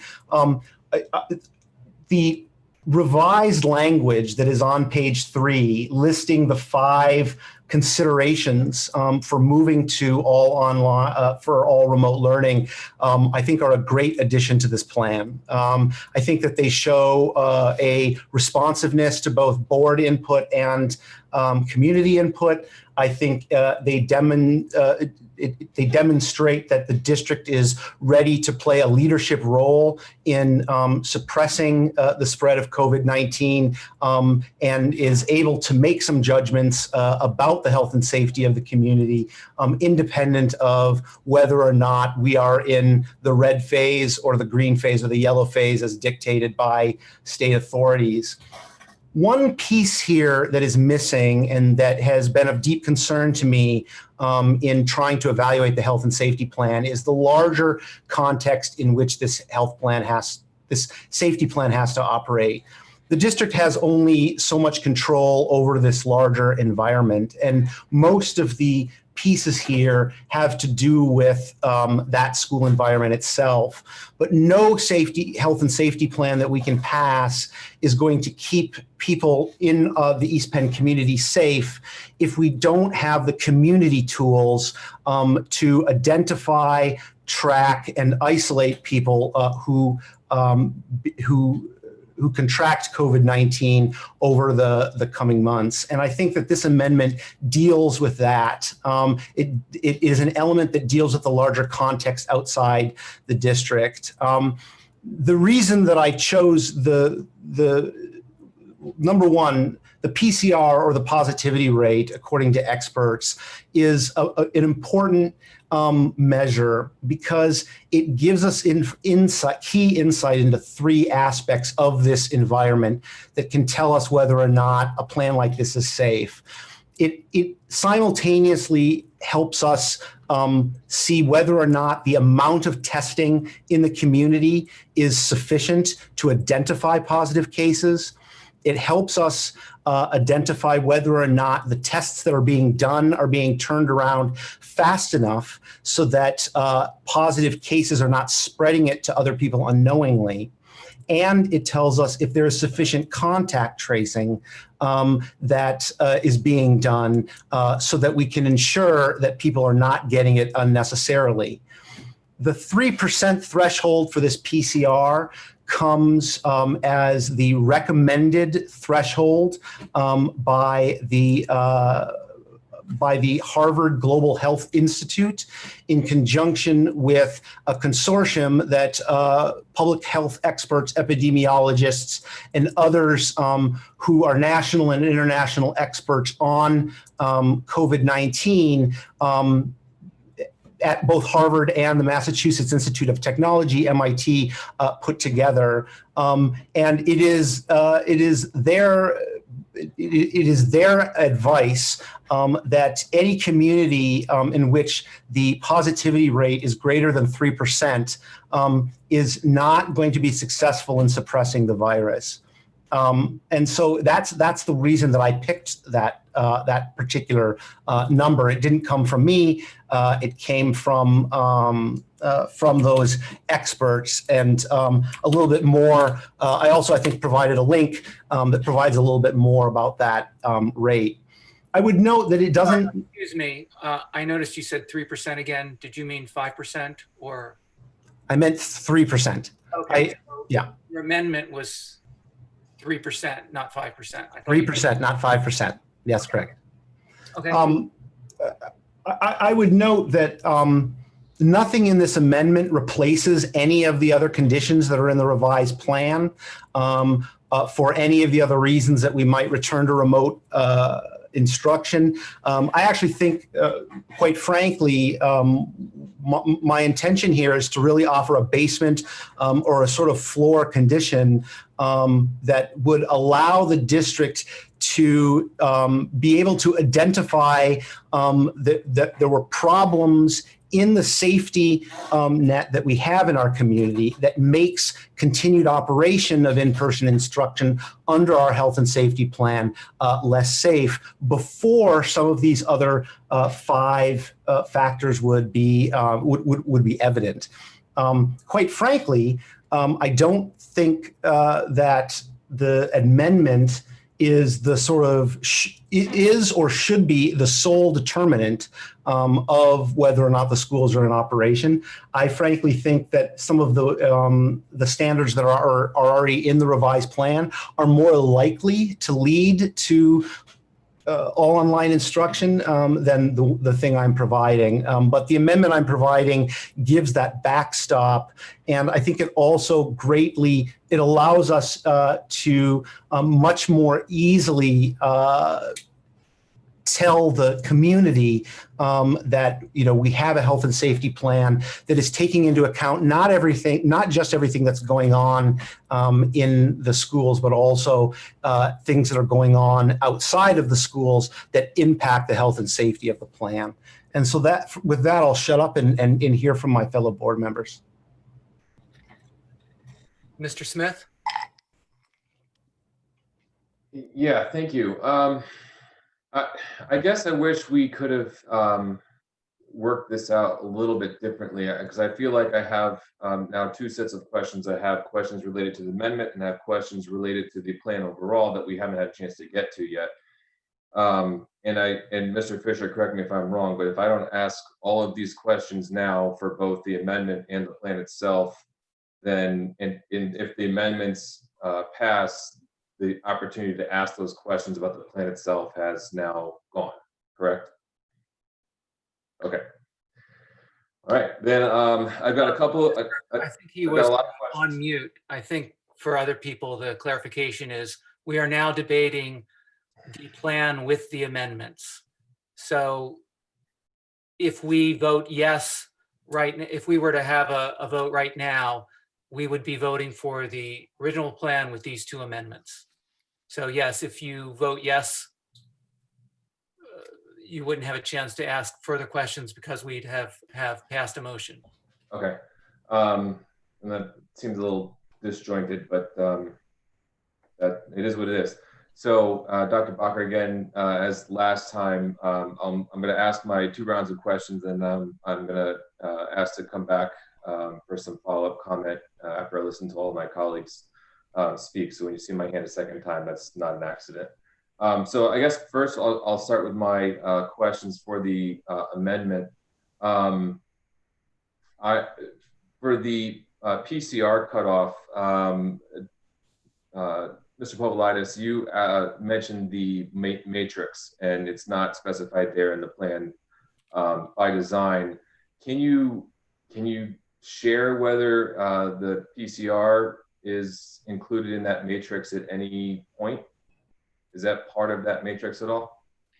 It's not. So we specifically talked with the doctors on our team to ask if we wanted to put the PCR as part of a metrics that would use along with the other things on the bottom of page 3. The specific feedback from both doctors was no, not to use that. I can just read some of the information as we discussed this. Dr. Carter had talked about, it's a challenge if we run low on tests and we only end up testing, high-risk patients, which things could happen. You're now stuck to a number like that, and all of a sudden it's going to jump. And 5% really, is a concern. Dr. Pelosi shared that he absolutely did not agree with this. These metrics can be misleading. Trusting the team and those other parameters, which sounds general, but it allows you to really look at the data. Hard data points in this particular situation are difficult. It can be misleading, with most cases occurring in skilled nursing facilities or other population groups, such as travelers returning from hotspot locations, which are not specifically a major factor with school risk. And what you may end up doing is shifting to closing. And the way the amendment reads, as I read it in the chat, it's the superintendent shall. So when you hit 5, I also have questions. Are we closing? When are we opening the next day? Like how does that go? And so the concern from the medical experts were to use the information on page 3, which they approved, and found that that was best to overall make decisions regarding the schools. Okay, that makes a lot of sense, and actually changes my comment here a little bit, because my comment to that piece of Dr. Munson's amendment was that the language originally, until Mr. Poblaitis, you just shared your comments, my initial impression of that language was a good one, but I was looking to make an amendment to an amendment, maybe to change that 3% back to 5. Like, I know we've got this 3 and this 5. I'm getting a little confused. We're talking about 3 right now. I was suggesting 5, and it comes from the news conference that Dr. Levine had on Friday. At a press conference, she said, and I quote, "A general percent positivity, which is kind of the cutoff, is 5%. We're at 5.7% statewide." And then she talked about different sections of the state. Southwest was 6.9%, Southeast was 6.2%, South Central was 5.9%. And as of today, I haven't seen the numbers. Actually, this is as of Friday. I just refreshed it during the meeting. I didn't see updated numbers for today yet. But as of Friday, in that press conference, Lehigh County was 3.1%. So if we put that trigger in, we're going to remote right now. Well, in the fall. If we keep it at 5 or kept it at 5, then we have a little bit of wiggle room. And right now, Lehigh County being 3.1, it's lower than all of the neighboring counties, with the exception of Northampton County, which is at 2.8%. But even still, all of the neighboring counties remain currently, as of Friday, below 5%. So if we keep a number as low as 3%, and I'm not even really saying 5% now based on Mr. Poblaitis' comments, but if we were to keep that number low and set that trigger in, it would cause quite a bit of additional upheaval, because we'd be moving frequently in and out of remote learning.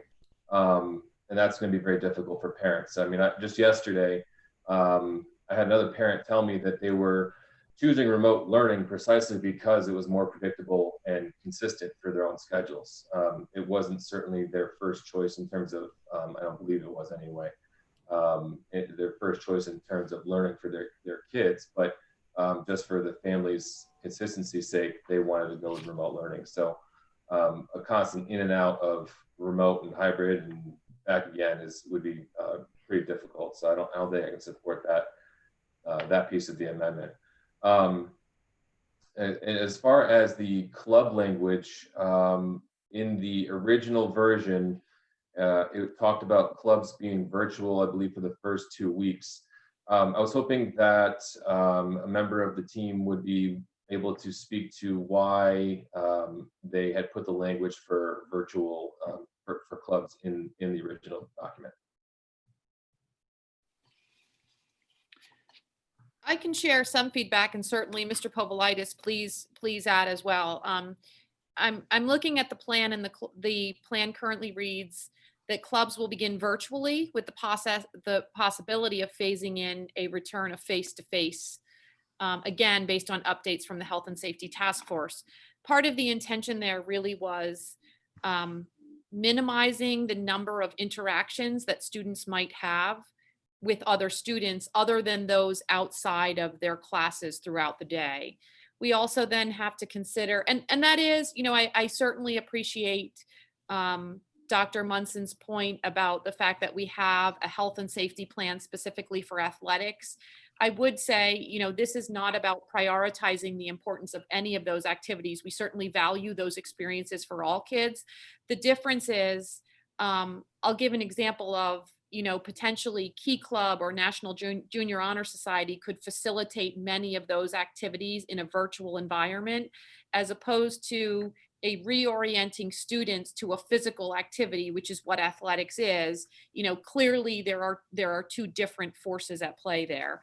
And so certainly health and safety of students and staff in terms of limiting students' exposure to students other than those that they would see in those classes that they have during the day was a factor.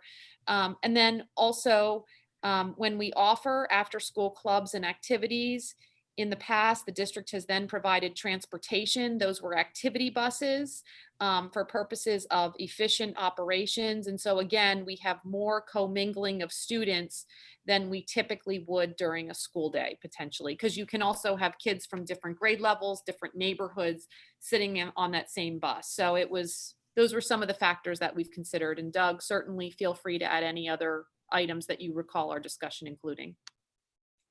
Yeah, no, thank you. I think Mrs. Campbell, kind of hit the key points. The bottom line was you're just adding risk. And if clubs can meet virtually, which we felt like most could, to start the year that way, to minimize risk was our best plan. So we were really just looking at keeping the risk down. We really want to try and when we come back in a hybrid model, it's all about keeping that face-to-face instruction as long as we can. We don't want to run into a situation where anything causes extra risk. And so if we're able to start virtually and see how things go, we just felt that was, lowering risk while at the same providing this opportunity for the clubs to happen for the students. So that's where we were.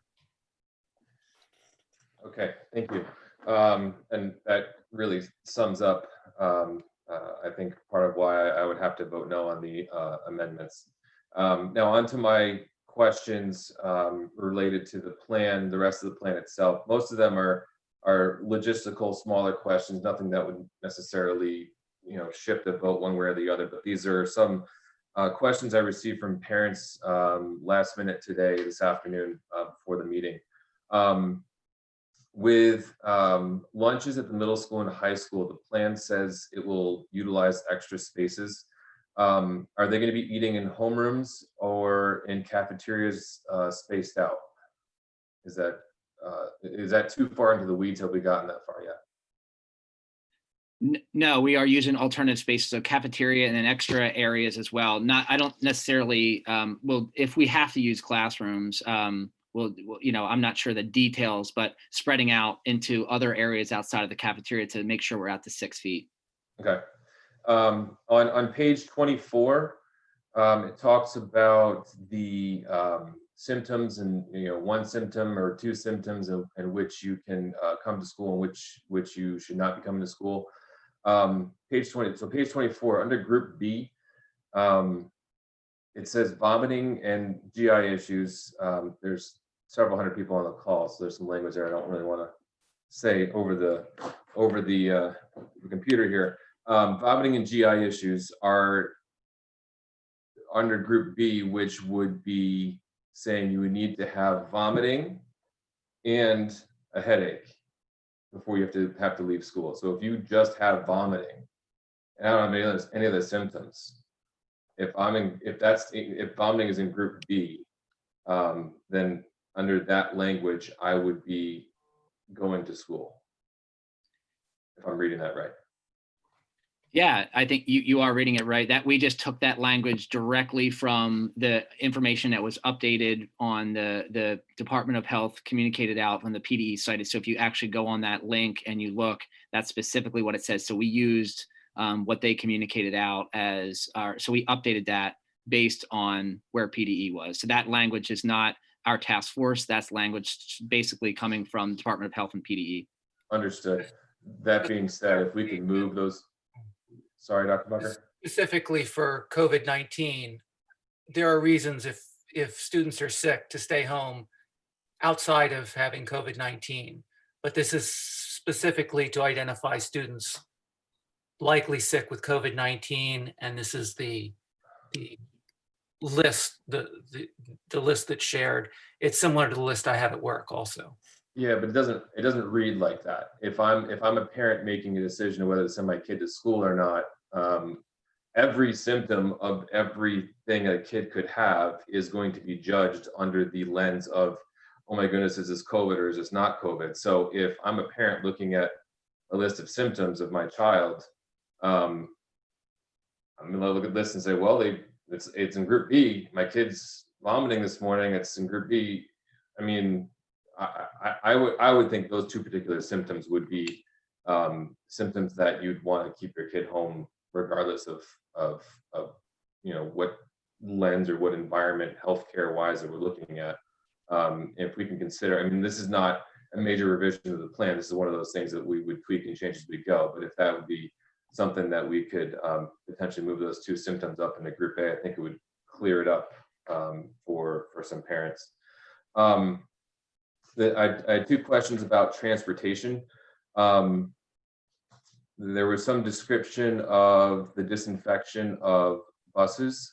I believe, correct me if I'm wrong, it was intended to be disinfected at once in the morning and once after the afternoon runs.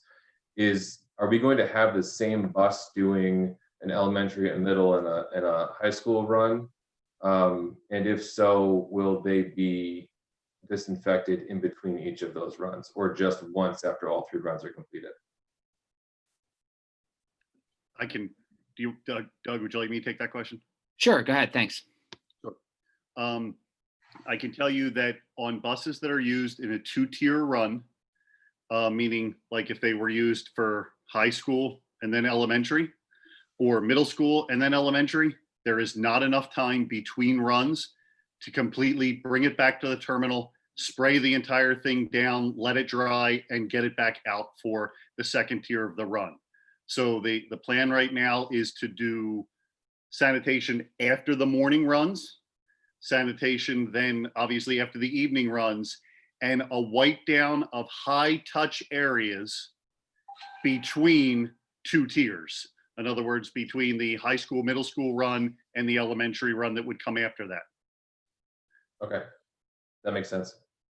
And then with the days in which students are attending by their last name, there were some parents that are neighbors that have, one might have a last name of C, the other one is a last name of S. They would not be attending school on the same day, but there is an opportunity there, if it was possible, for them to carpool. But with being on different days, that's going to be a challenge. Is there a way for parents to work with the school on a case-by-case basis to shift what days they might be attending in order to make transportation via carpool or things like that easier? As you can imagine, we've had questions like that. This could get a little bit messy. So I think the first response is, once we get the commitment surveys and we see where we are, similar to like class sizes and things like that, we just really have to look at it, like you said, on a case by case basis. And if it's something that provides a healthier environment, we may be able to accommodate it. This could also open up a can of worms where people are moving for all different reasons. So we just really have to be careful. Safety has to be at the forefront. But if that is something that we can do, we may be able to accommodate that, possibly. Okay. Last question, and then again, I'm going to have some comments later on. We last time talked about asking parents to commit to a trimester or a semester at a time. I didn't hear it mentioned tonight. I don't remember if it was going to be on the FAQ or the website released tomorrow.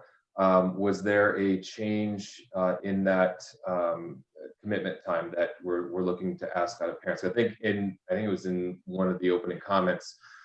Somebody was asking for some flexibility in that. I thought that might be a good thing to share.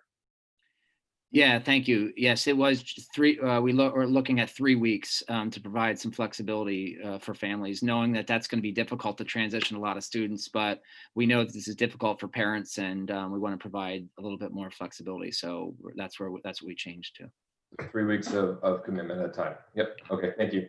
And I'll stop my questions there. I know there's a lot more questions coming up now with amendments as well. So I'll leave my questions there, and then I'll be speaking again in a few minutes. Thank you. Ms. Winch? Hi, thank you for letting me ask some questions. Just a quick follow-up question, Doug, about the last names on the buses. I wonder if there are multiple households with children with different last names. I think, obviously, I think you would accommodate that, but it might be worth the mention to like highlight those kids to the school if it's not already recognized. Yes, we're aware of that as well and had conversations about that. And school principals and school teams will be able to look at that to accommodate students that live in the same household but have different last names. All right, great. Another busing question. I talked to Doug and Mr. Provolitis and Ms. Whitman this weekend at graduation about this. You know, in our plan, I understand we don't have enough busing or enough drivers to really get us to 3 or even 6 feet. And I know that our students are going to be wearing masks. And one of the things I think that is going to be planned, but I think it's worth stating to the public, I would really like to see a huge campaign to get parents to start really preparing to transport your own children.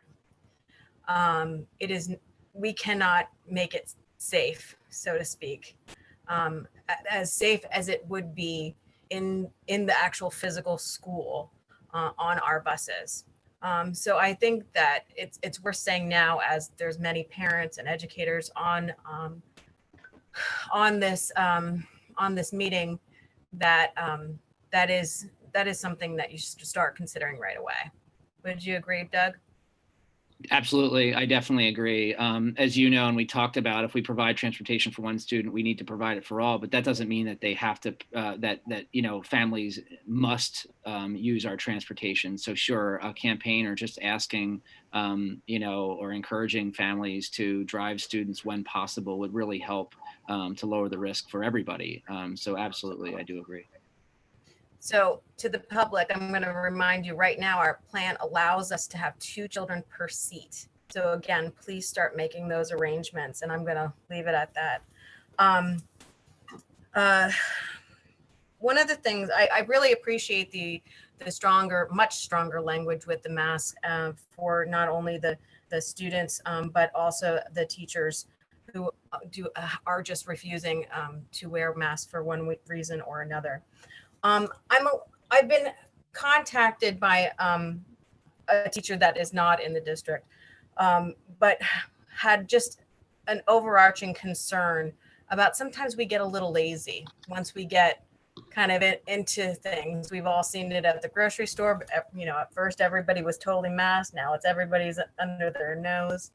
I wonder if it's worth adding language for teachers and or administrators that are failing to implement wearing the mask when we are not at the 6 feet level, so that they know that this is not something that we can, and I know you went at length talking about that, so I'm hoping that you guys came to some conclusions about that kind of scenario. Yeah, we'll definitely discuss that more in depth once this plan is approved. As far as the next step then is to, communicate with our principals as to what the expectations are, and looking at that and discussing 6 feet versus not, and going through that. And so if the plan's approved, we'll then go to the next step as far as working with our leaders to make sure they know exactly what that looks like. Right. I'm trying to figure out if I want to do my amendment questions yet, or I think I'm going to do my non-amendment questions first. I just want to say I want to thank you guys very much for extending VESPA from K to 8.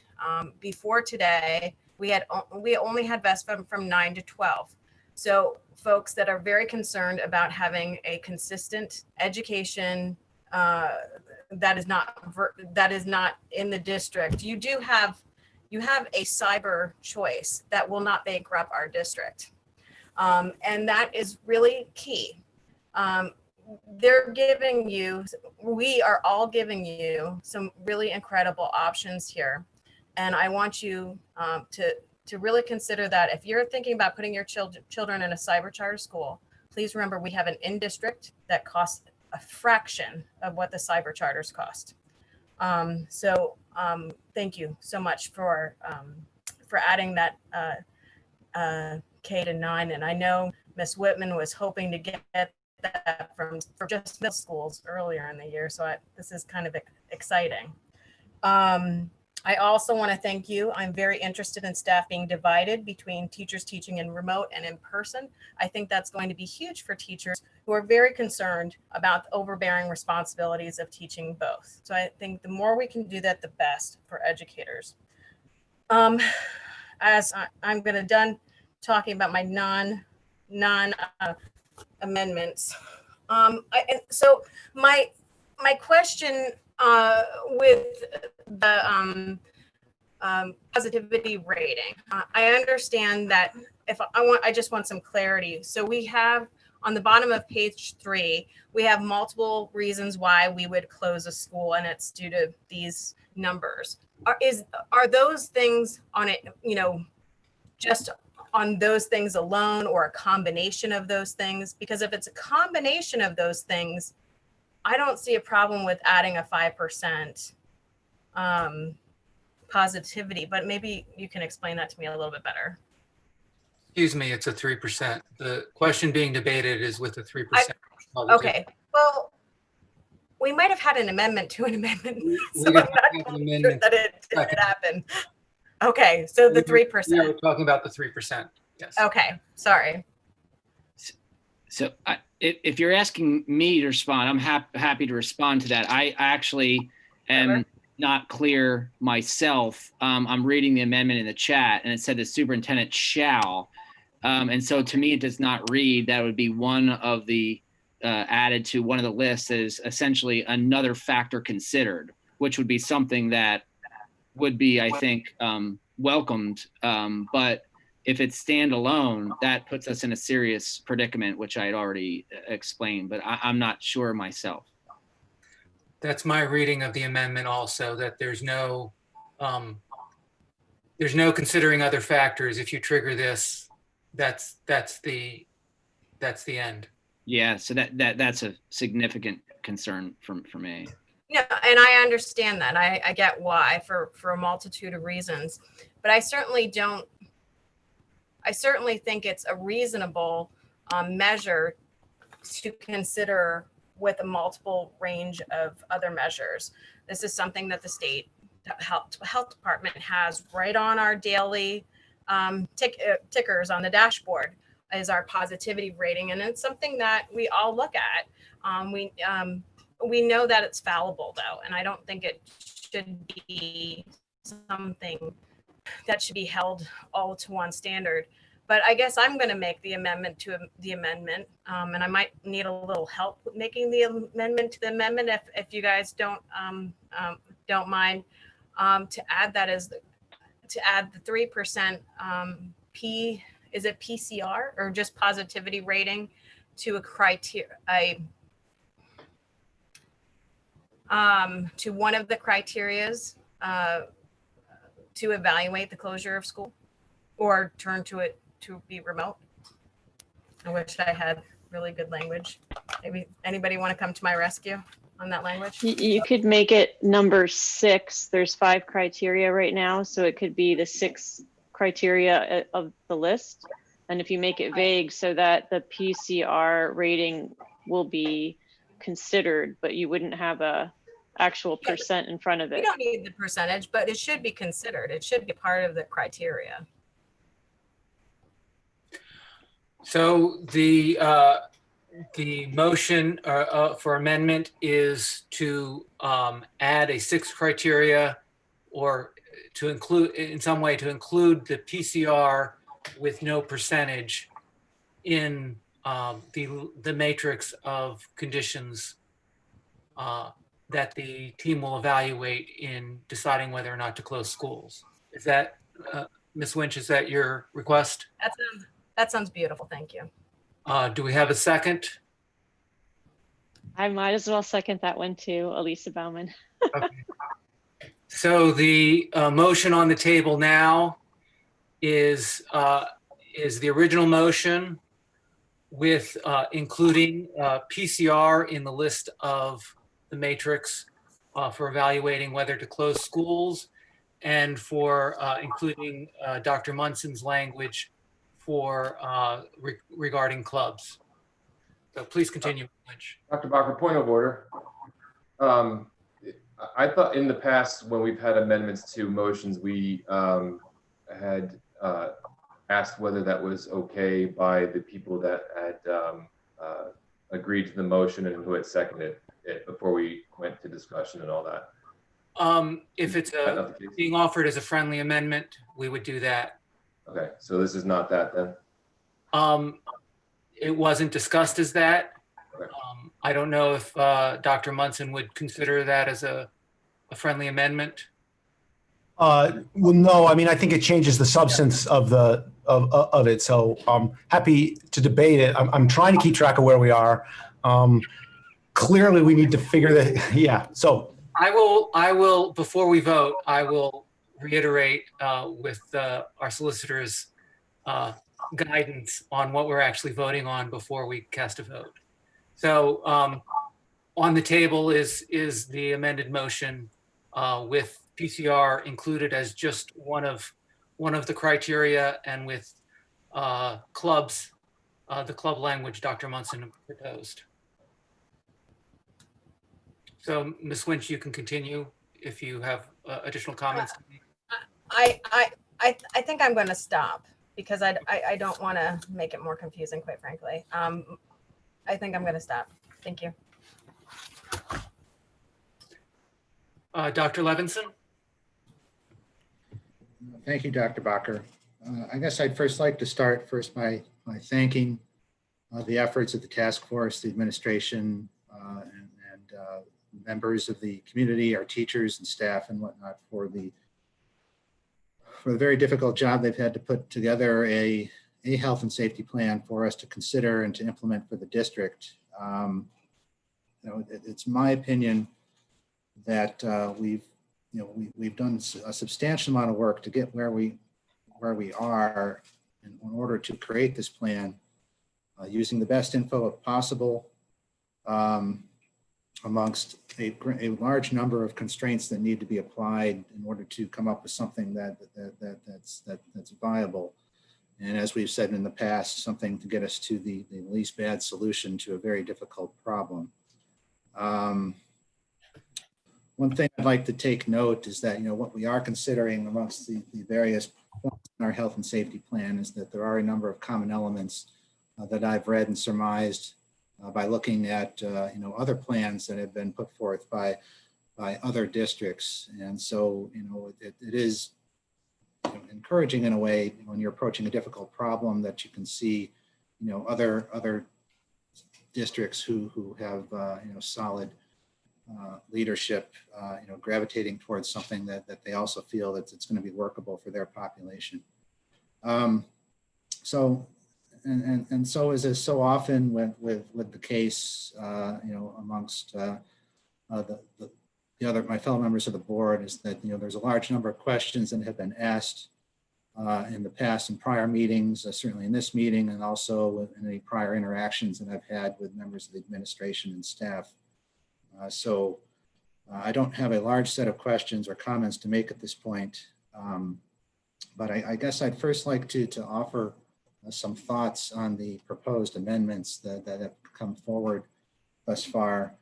I guess to bottom line it, I'm of the opinion to lean towards the guidance that's been provided by the members of the task force, and including the administration, in terms of where we are in terms of what's included in page 3.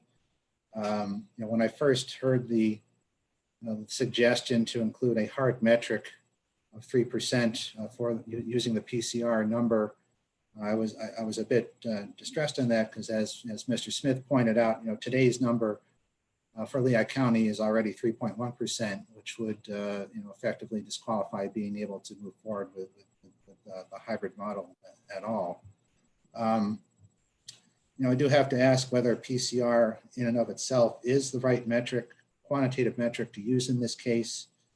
What I've read and from what I've been able to discern through conversations with other health professionals, does gravitate toward the exact guidance that our own task force members came from Lehigh Valley Health Network, in terms of not wanting to put specific criteria into into the verbiage that's included on page 3 of the plan.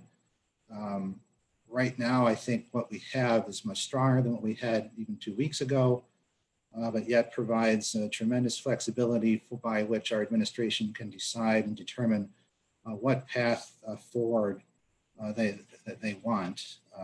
So, you know, PCR is certainly something that can be considered, but there are a lot of different factors that can go into impacting that number, and certainly a lot of different criteria and factors that need to be considered in terms of what we have to do to determine whether or not we are going to make an abrupt shift from what we've already implemented in the district. So, you know, I would like to keep things flexible rather than putting something specific. I know that numerical criteria like this are going to be things that our district leaders are going to look at in considering what to do, and certainly listening and understanding what guidance comes down from the state and our local health department authorities. So I'm not in favor of approving either version of the amendment, which is to include the specific 3% or even adding number 6, because,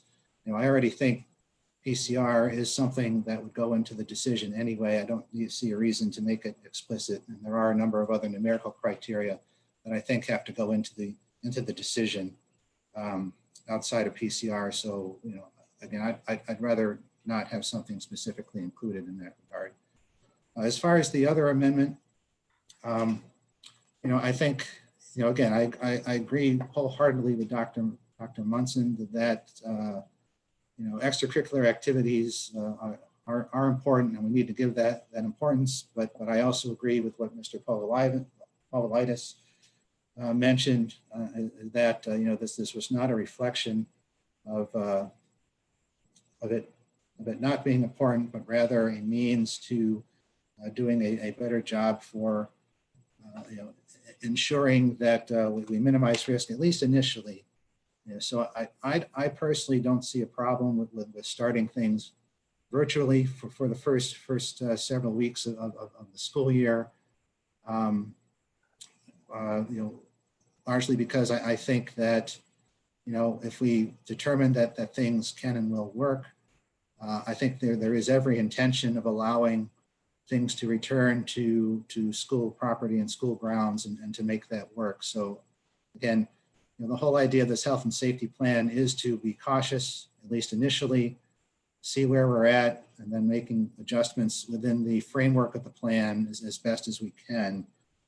So as far as the amendments go, you know, and I'm not sure if Mr. Smith's views have changed, but I'm, you know, I'm in agreement that I do not think that these are things that we need to add to the plan as it stands.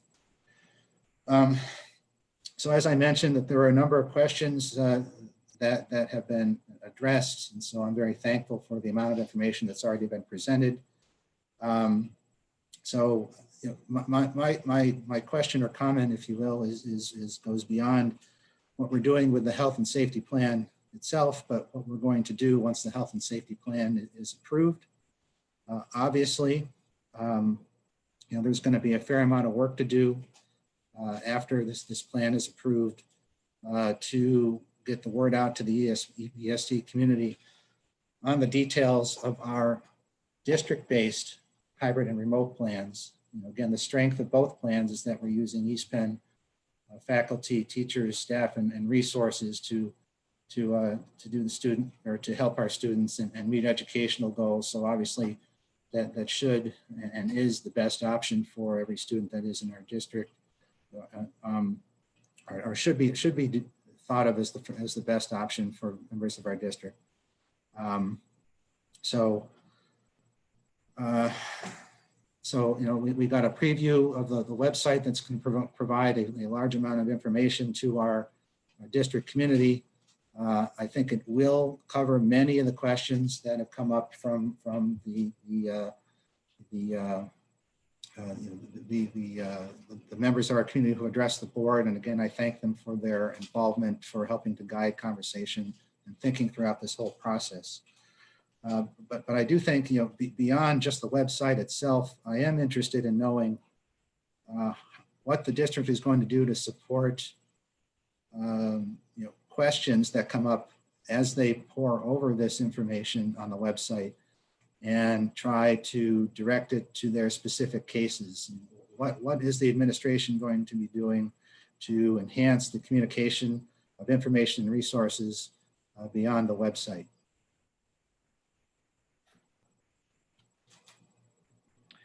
We'll have an opportunity for questions to be asked and then we'll answer them. Okay, is it communication directly with yourself, or? We'll put some communication on the website itself as far as any other questions so that we can try and work together on how to respond and answer them as a team. Okay, because obviously it's in the interest of our district to maximize district resident participation in East Penn provided resources. And again, I think it's tremendous that we are offering both in-person and remote learning options. People can do both through the hybrid or with the remote learning, and again offered through district teacher and faculty. So for now, that concludes my comments, and if I have more, I'll raise my hand again. Thank you for your attention.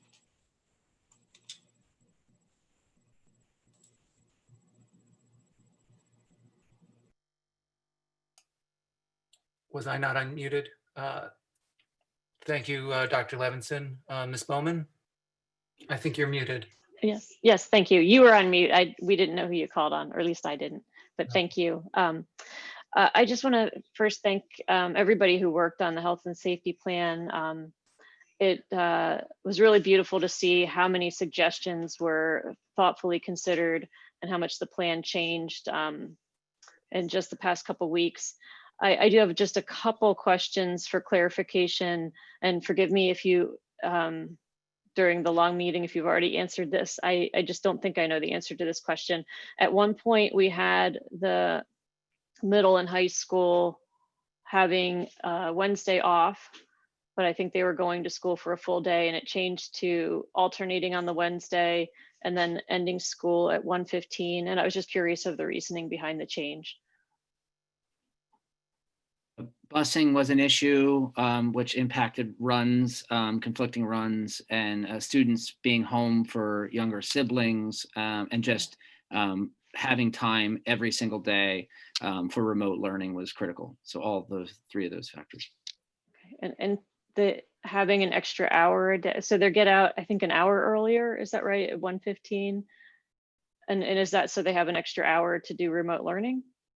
Yeah, it's a little bit more than that. Yeah, to work on remote learning. Yep, sure. Okay, great. Sorry. And if someone chooses the remote option, they still have available to them in building activities, for example, clubs, sports. I'm not sure if there might be something else that I wouldn't think to ask about. Is that true? That is correct, yes. Okay. And then I think my other questions were answered. So I just want to make a couple comments on the amendments. I did second both amendments because I always think it's good to have discussion about things, even though ultimately I'm going to vote against them. I thought the discussion was helpful because on its face, it really did seem like having a percentage of positive cases would be a reason to shut down the schools. But I understand the reasoning that that whole percentage of cases may not be in our school population, and our school population may not have any impact on the positivity rate. So other factors would really need to be considered in terms of whether in-school learning is safe. As for the clubs, I do think it's important for the clubs to have some sort of plan. I don't necessarily think it has to be in this plan. I like the phased in approach. The one thing that I do feel is kind of lacking in this plan is we're not phasing in. We're going back to school and hoping for the best. So if anything, I would have liked to have seen more phasing in and slowly bringing kids back, giving us time to respond in case there were problems. But perhaps there could be a separate plan for clubs if needed. I I don't know if one is needed, but um, working it into this plan seems like it doesn't quite work. So I'll be voting against the amendments. And then when we come back to the regular plan that we had before the amendments were made, I will be voting for that, primarily because I see that this is a working document. One thing that we can say for sure about these times is that nothing has been predictable. And so this entire document is based on assumptions that will change over time. And one other thing that I think I can say for sure is in watching the administration and all of the different players who are involved in putting this document together and even in putting the graduation ceremony together, that we are in great hands. I feel way more confident about the start of school year now than I did a couple months ago. And that's because I've seen how various people have been able to pivot, gather information, come up with a solid plan, and execute hundreds of different logistical details. I guess the only comment that I would like to leave for the public is that I've seen people saying they want to get back to normal. And I think I would like to caution everyone that there's no such thing as normal right now. We're going to get back to something with school, but it's not going to be normal. It's not going to be what kids remember, whether they're in person in school or whether they're remote, their entire experience will be different. And if we can embrace that difference, just like we embraced having a completely different kind of graduation, we'll all end up the better for it. So those are the only comments I have for tonight. So if it's okay, I'm going to jump in to Mrs. Bowman's point about phasing in, or the idea of phasing. And so last week we met with leaders and we've talked with leaders about planning for the week of August 31st as a soft opening. We will bring kids in smaller groups and basically orient them to the building and the procedures. And it would be, I think, far more manageable for the kids and for the administration and faculty to do it that way. And then just a couple other things to circle back as we were going around. If it was inadvertently communicated in this call tonight that we want vomiting students to be sent to the school, we do not. So we will adjust any language and clarify that in the plan. In terms of cyber and the comments that Mrs. Winch made, VESPA is different than our remote learning. And I think it's very important for the community to understand the difference. And I had talked about it in the last meeting about the type of student that had typically become a VESPA student. And it was someone who perhaps was on an Olympic development athletic team, had personal reasons for enrolling in VESPA, but we had a very low number in terms of internal demand. And I think it's important to know how the instruction looks in VESPA. The synchronous expectations, there isn't synchronous learning at the secondary level in VESPA, and there's only a weekly check-in at elementary. And I think you'll find that's very similar in cyber charter. And so when you're talking about level of support or contact with families, you're having far more support and contact with families through remote, hybrid, or fully remote if we end up there. And so I do want to make that distinction.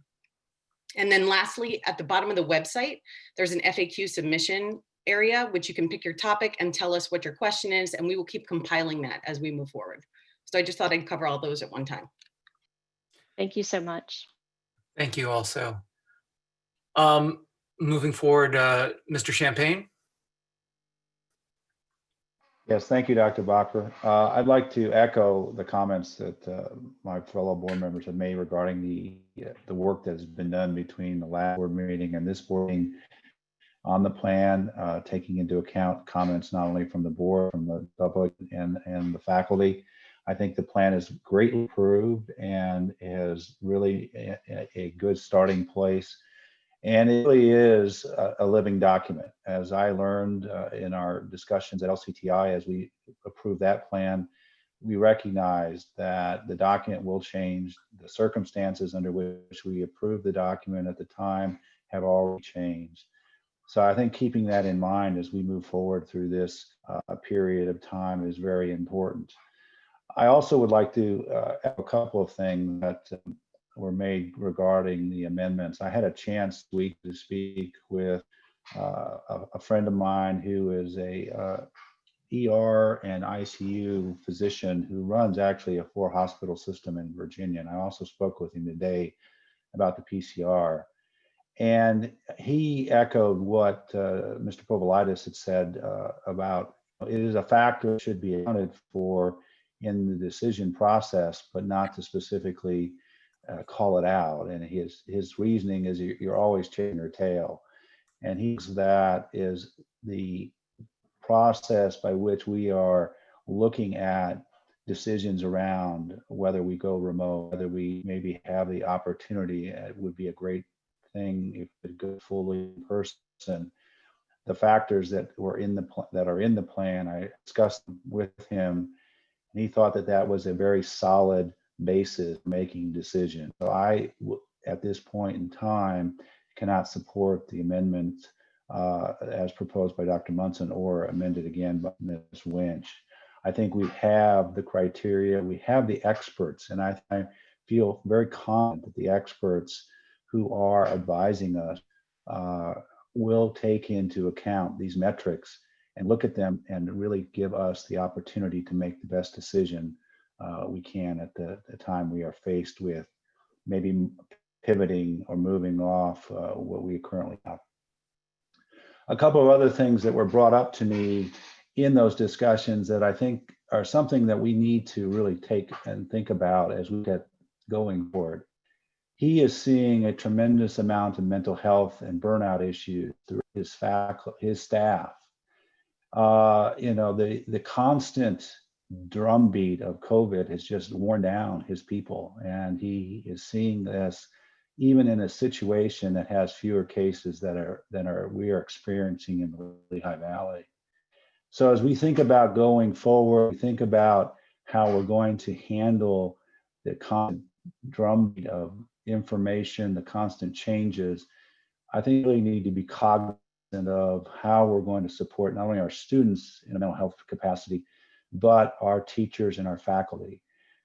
So as I see it, we need to really think hard about whether we can strengthen some of the supports that we already have to ensure that we are not losing vital members of our team, or we are ignoring or not being able to handle the issues that our students are going to face as they find this environment to be totally different than what they have seen in the past.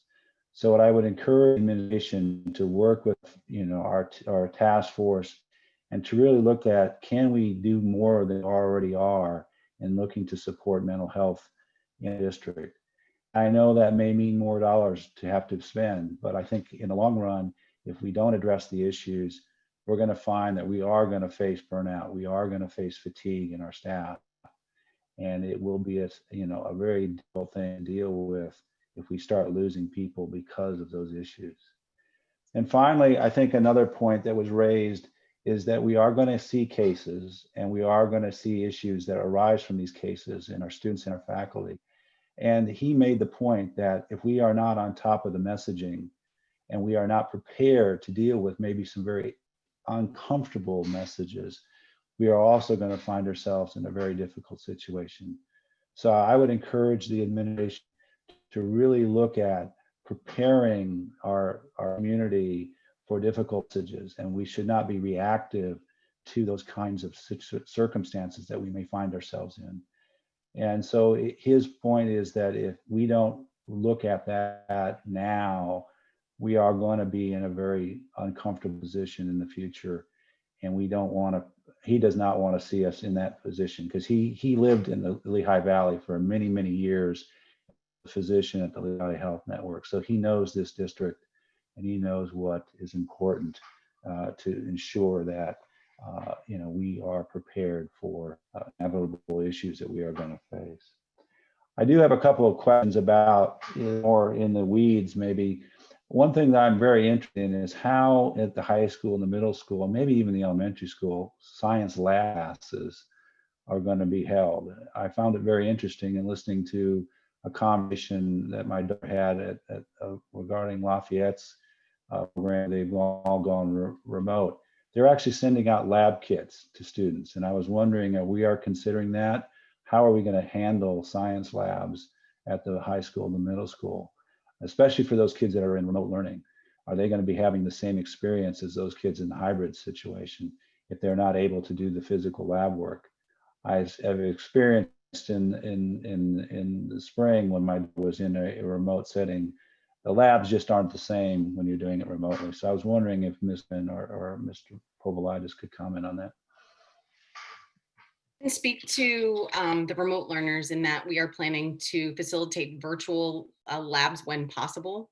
And we are also, we've been investigating the ability to actually amp up the Chromebooks when necessary for certain software that don't typically run on Chromebooks through a web services, a hosting. In terms of actual physical labs, I think I need to talk to Mr. Mahalik, our STEM supervisor, and respond back to you in terms of like how many, what our situation is in terms of supplies with the labs. But we do anticipate that we'll be able to do some things through disposable mechanisms and obviously go look at how we clean equipment in between classes. The block, again, does afford us less interactions, I guess I want to say, with the equipment, but at the middle level, that remains to be determined as well. So I'd have to respond back later. I would appreciate that. Yeah, because I found the experience that my daughter had, for example, to be very lacking, especially in science. A lot of it is trial and error. The other thing I was wondering, and maybe this is a clarification, are special needs students going to be in the same schedule as others in terms of the hybrid program, or are they actually going to be in class or in building 5 days a week? I was unclear on that. So only certain populations will be in 5 days a week to start. And so that is the autistic support and also our life skills classes run by the IU, as well as some of our functional learning support classes. And so the reason to start why those students are coming in is because of the programs that we run for them and the way we facilitate that instruction. However, with that said, we need to really look at every student's IEP and their goals, take baseline data, see if they've regressed, and then provide instruction, see if they've recouped, and if they have not, we will be developing individualized learning plans for those students. And that may mean that they are coming in more than what they're scheduled to provide that instruction. Okay, that's very helpful. I think anything we can do to amplify that communication to parents would greatly appreciate it. And then finally, I'm just curious, for those students that are in the remote thing, are they actually on the same actual class schedule as the hybrid learners? So if you are in math at 9 a.m. in the elementary school, for example, as a remote learner, you in math at 9 a.m. as well? Or is your schedule really determined by the availability of classes that are posted on the website? How is that to be worked out? Yeah, so if you are, I think we have to define this, right? So if you're a 100% remote learner, it's going to be different. If you're remote because you're not in your particular hybrid day, you're really going to be working with that same teacher and that class. And so there may be a lot of asynchronous and synchronous work with that class, if that makes sense. If you're strictly remote, you'll be in a different setting, but the same expectations, same curriculum, still will be rigorous, but you won't necessarily be on the same with the same class necessarily. Is there anything we can do to help bring the kids that are actually in the hybrid to the same schedule? Because I think they're potentially missing something if they're not with their cohorts, if they're at a remote perspective. Well, sorry. Go ahead. No, I was just going to say, I was going to butcher that art history example earlier, but if at the secondary level, in a case of something like that, we are going to have to carry mixed rosters because we don't offer that many sections of that example, art history. And so a teacher may have 8 students in front of them during the hybrid days in in-person learning and be carrying an additional 7 students in remote for art history. But there's ways that we can use the technology to merge those classes. So if the teacher's delivering a lesson, if it's asynchronous, The students who are in person may see that asynchronous piece at the same time, or that if it's synchronous and the students are there and attending via Schoology conferencing, they would attend that direct instruction and then be able to work on whatever project was given in a collaborative manner using all the software tools that we're using right now, in addition to the Google Suite. And so there are, in high school, we are going to see courses, as long as we want to keep offering everything we offer in the program of studies, they will have mixed rosters. But we will make efforts when we can to consolidate, especially to meet some teacher needs, to consolidate a remote learning roster if that's possible. I would think that would be very important and well, across all classes, but especially in terms of things like science and math, where, you know, the volume of material that you're learning is quite comprehensive, and to get out of sequence on some of this stuff could be proving problematic. Again, I'd like to thank the committee for its work, and I'll be supporting the original motion to approve the plan. I think, you know, as I said when I opened my comments, you know, we are going to be living through this together, and it is a living document. So I think you've done an excellent job to bring us this far, and you know, we'll all be working on this, I'm sure, in the days ahead. Thank you, Mr. Bacher. Thank you. Mr. Byrd. Yes, I'd like to echo my comments of my fellow board members. A lot of great work has gone into the plan. I think it's a foundation. It's basically where we start at and start the school year. It's going to be a living Excuse me, document. Mr. Byrd, can I ask you to turn off the video? And make it better as we move on. So I'm looking forward to the administration and task force in the work on the document. I want to have a little discussion about a couple of amendments by Dr. Munson. What about the PCR? Yes. Hello. Yep, we can hear you now. That Can you was hear me? breaking up a little earlier. Mr. Byrd? Can you hear me? Yes. Okay, I'm sorry. What I was saying is the document that we have, the plan we have is a foundation of where we're going. It's basically, it's a fluid document, it's a living document. Continue to improve it as we go along. It's a starting point, and I think we've done a good job. The task force is putting that document together, and I support that plan 100%. I would like to comment on Dr. Munson's amendments. The PCR amendment, I did look at the data. We are at 3.1%. He recommended 3%. One of the things I did go in and look at that some of that data is related to long-term care institutes and long-term care places in the Valley and also in the state of Pennsylvania. Also long-term care caregivers. So that data is related to people who are basically in nursing homes and long-term care centers. So basically at 3.1, we have to go remote right away. I would not like to see that PCR included in that data or in that as far as amendment, as far as the information of the plan. There are 5 or 6 other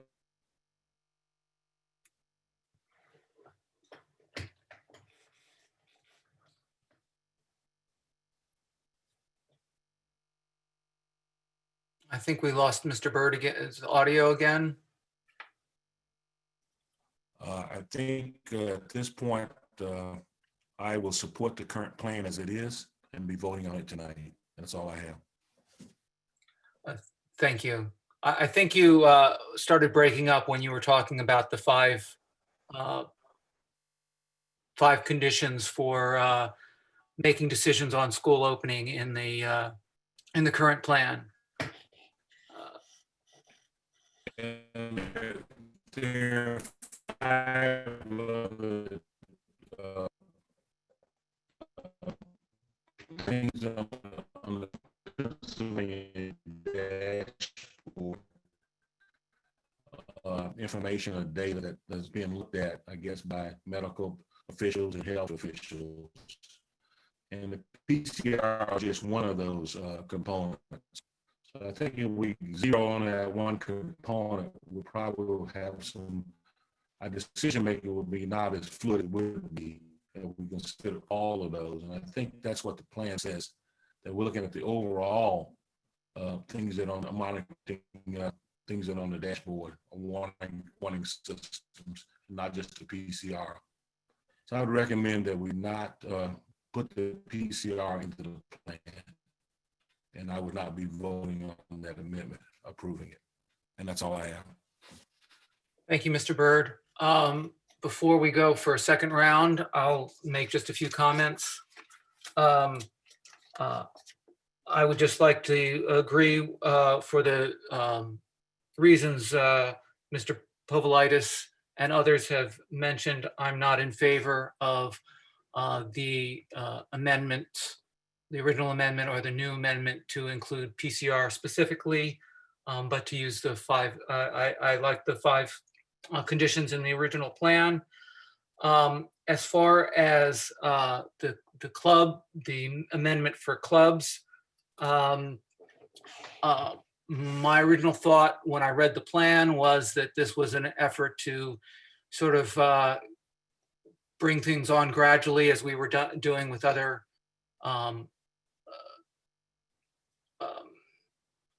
other places. And I didn't see a big concern with clubs as long as social distancing and masks and other characteristics of the plan were being applied.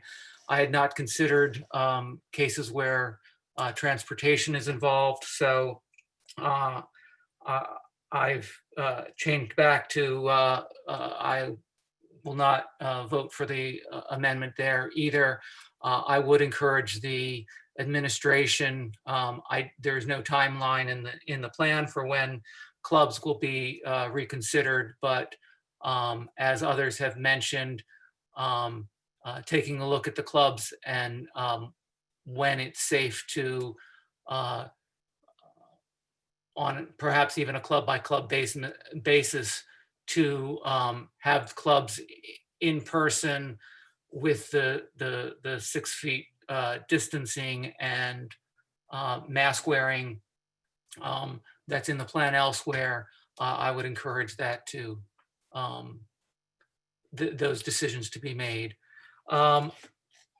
Finally, I would like to make a comment on, I've had neighbors that have talked about cyber charter schools in general, and someone else brought it up.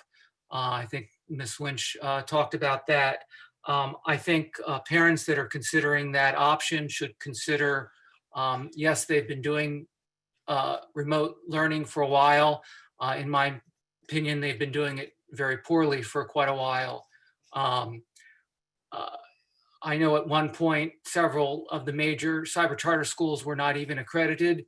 So if you sent your kid there, they would not get credit for classes taken at cyber charter schools for college recognition. I know when I've looked at it in the past, cyber charters in general spend an awful lot of their money on administrative. They just don't have the teachers teaching the kids effectively. You have very large class sizes in cyber charter schools. So I would caution parents considering that to really look at the details of what it is they would be getting. And I have full confidence that their children will be getting a better education if they choose the fully remote option in the East Penn School District than they will if they choose a cyber charter school. They will also get an East Penn diploma at the end of the day. Let me see. I would like to just call out, as many board members have, I very much appreciate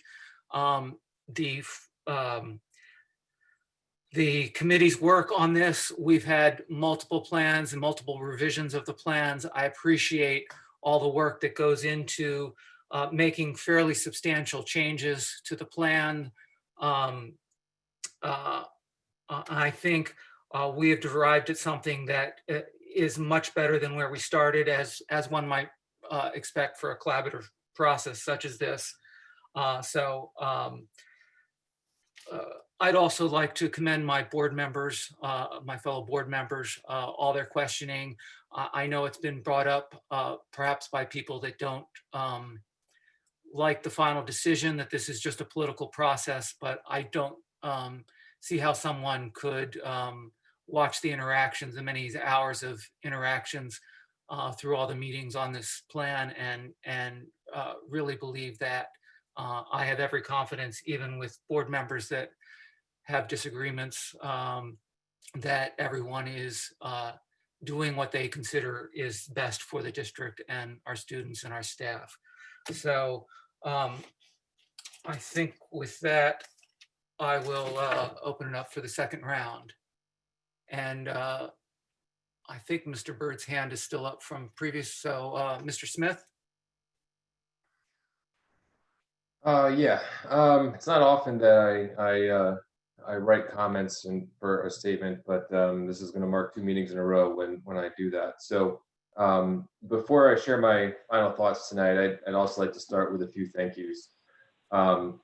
Ms. Campbell first for her openness in receiving feedback both from the board and from the public. Mr. Pavlidis, Ms. Whitman, and the team of professionals across the fields of education and medicine on the task force for working countless hours to craft the plan before us here tonight. To the teachers, faculty, and staff of East Penn and the bus drivers of STA, you will represent the face of our plan for our students once it is put into action. I know many of you approach that responsibility with many varied emotions, but none take that responsibility lightly. To our greater East Penn community, including those from outside our borders who are watching tonight, your children and grandchildren are the most important parts of your lives, and tonight's decision is a deeply personal one for you. Thank you for sharing your energy and passion with us, no matter where you stand on bringing students back to school. Finally, to my board colleagues, thank you for your thoughtful reflections and careful approach to your decision-making process. I learned something new, seemingly, from each of our conversations, and I hope I have returned the favor. Tonight marks the culmination of a labor of love. That's not to say it was an enjoyable experience. Surely we all would rather have not needed to have these conversations at all. So this labor of love was crafted for the love that parents and educators have for the children who depend on them. Of course, nothing about the last few months has been easy, but we challenged ourselves and each other to put forth a plan that reflects those efforts. Nobody will be completely in agreement with everything in the plan. Certainly that is an impossible task. Last week, I spoke of 9 items I felt needed to be reflected in any plan put forward to a vote. Thankfully, I can say tonight that each one of those items was addressed successfully either within the plan or within some of the materials slated to be released to the public tomorrow. This should make the vote easier for me to make tonight. I will be voting no on both amendments, but voting yes on the original plan. However, the plan, as it stands, reflects the best plan under current conditions. I hope that administration will be quick to make changes as conditions within the district and Lehigh County allow. Surely recent news must give us pause. Just today in Florida, news reports detailed an outbreak among 14 Marlins players, canceling a game between the Phillies and Marlins, and has led to an emergency league-wide meeting. Then you can look at California also today, where Google has decided not to bring any of its 200,000 employees into its headquarters in California or any of its offices across the US, the UK, or India. Surely news events like these must give us pause. So let's make sure we understand that this is the plan for today. If and when that plan does change, everyone who has had a hand in creating the plan before us should not think that their work was for naught. Regardless of how long this plan lasts, let it be known that this plan represents a labor of love for all the students of the East Penn School District. A few bad turns in the national news cycle will never be able to change that. Thank you. Thank you, Mr. Smith. Dr. Munson? Yes, thank you. And thanks for all of the great questions and perspectives that fellow board members shared. There's clearly no support on the board for the amendments that that I presented. So I'm not going to belabor those, but I did want to respond to a couple of different things that were said on those. Number one, I would just sort of start with the example that Mr. Povolitis gave as one of the reasons not to have the PCR standard as a backstop for this plan. And the example that he gave was, the possibility that, limited testing availability meant that all of the many more tests would have to go to just high-risk individuals, which would raise the PCR. I think that is a great example. It's actually precisely why I offered this amendment. It is what I fear most, and it's what I think is being accounted for the least in discussions of the health and safety plan. If we are operating our schools in a context where there are not enough tests for people who are not in high-risk categories, I think that the evidence is clear from experts around the country and around the globe that it is not safe to be operating schools in that environment. So it's actually exactly that kind of case that I'm concerned with. The number two, I do have some concern that we're starting with an outcome and then looking for standards that will allow us to achieve that outcome. In this case, whether or not the current PCR rate in Lehigh County is 2.8% or 3.1% or 6%, is irrelevant to whether it's safe or not. So if we've already decided to open the schools, and we just need to find a standard that will allow us to do that, I think that logic works. But I would prefer to have a logic in which we start with what kinds of community infrastructure are necessary in order to make this all the hard work that's been put into this health and safety plan work, and then move from there. And then finally, I never intended this to be a single standard. It was a backstop against all of these other standards. It was one that incorporated more of the background conditions of the community. And it was one that is derived from expertise, from talking to people I know at LVHN, as well as someone very close to me who runs the data analytics for a network that is similar to LVHN in another part of the country. So that's why the truth is that is a deal breaker for me. And so I am probably not going to vote for this plan, not because I don't think it's an excellent plan, the least bad option in all other respects, but I think that, this deliberative body, we're used to talking about issues over which it's possible to make mistakes. I think education is as much an art as science, and we have, incredible professionals with experience and knowledge that are advising us. And sometimes, we get it right. Sometimes we get it wrong. As many people have said, rightly, I think this health and safety plan will be a living document that will have to change as the district learns things. The issue is COVID-19 is not a virus that allows us to get a redo on mistakes that we make if we open too early and then regret it.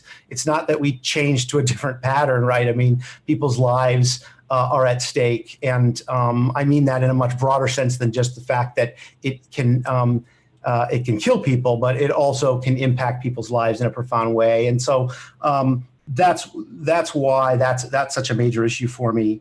The issue of clubs, I mean, I think everyone can agree that this is in the level of details, but I still don't understand the logic that of how allowing soccer and football players is a reasonable risk, but allowing people to get together for mud club right away or robotics club for right away is an unreasonable risk that we need to sort of evaluate and phase in.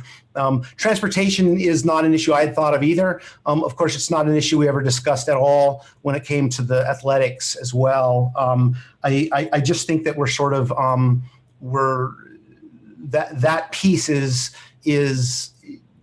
should be more equitable across the different student populations. And then finally, beyond those amendment things, I mean, let me say, number one, I want to echo 100% what Dr. Bacher said about cyber charter schools. I think that, you know, I really hope that the families in our community don't have to learn the hard way just how abysmal the record of cyber charter schools are firsthand.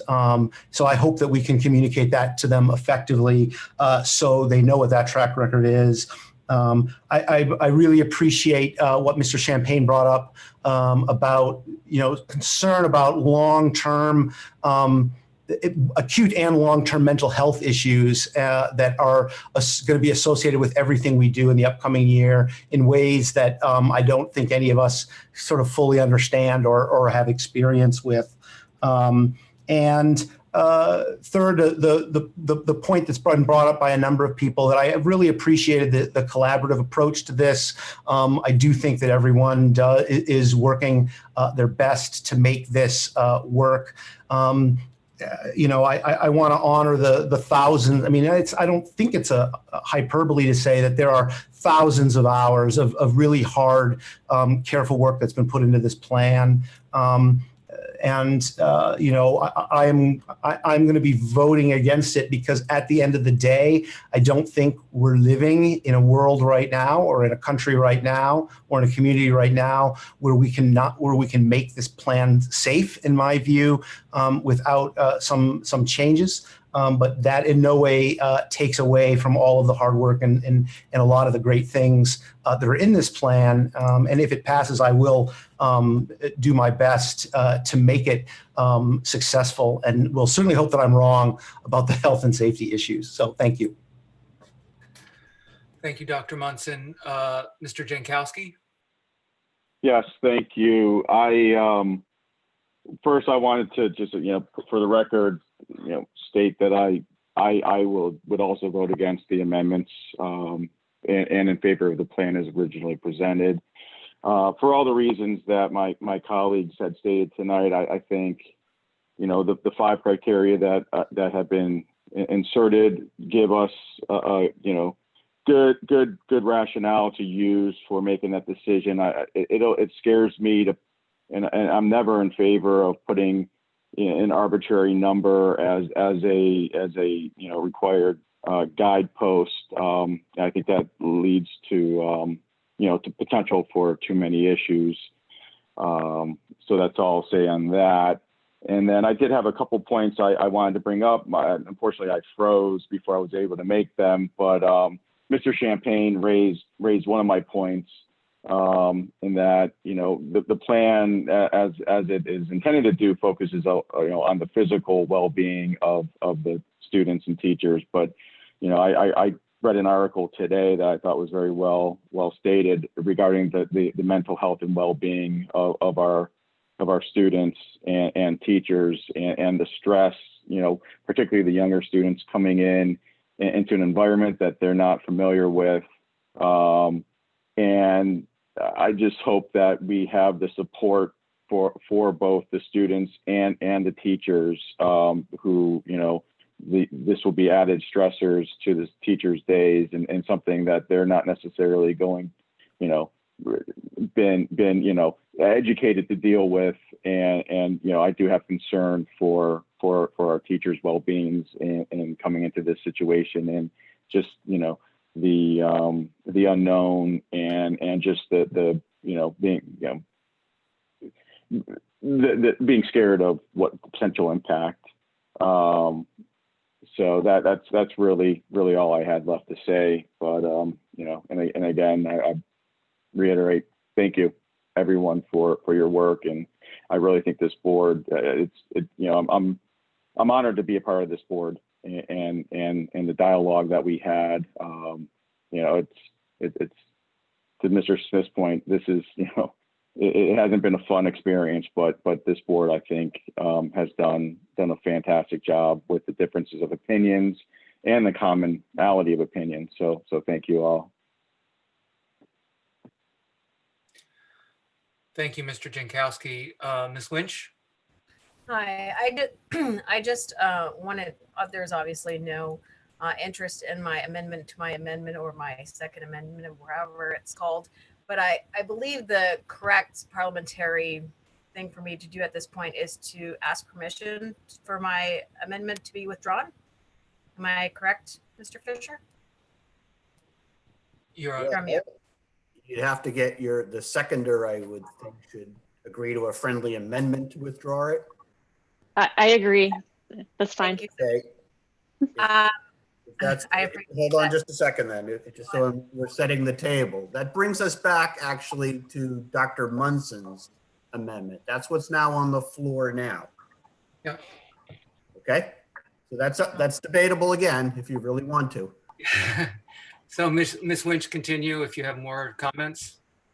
Yeah, and I just also wanted to say about my comments about the cyber charter school. I in no way recommend folks to go to cyber charter schools in any way possible form. I don't think they do any students justice. I'm sure that they do some students who really need that justice, but I believe that it is a good option for those who feel like they need a cyber chart or they need a cyber option.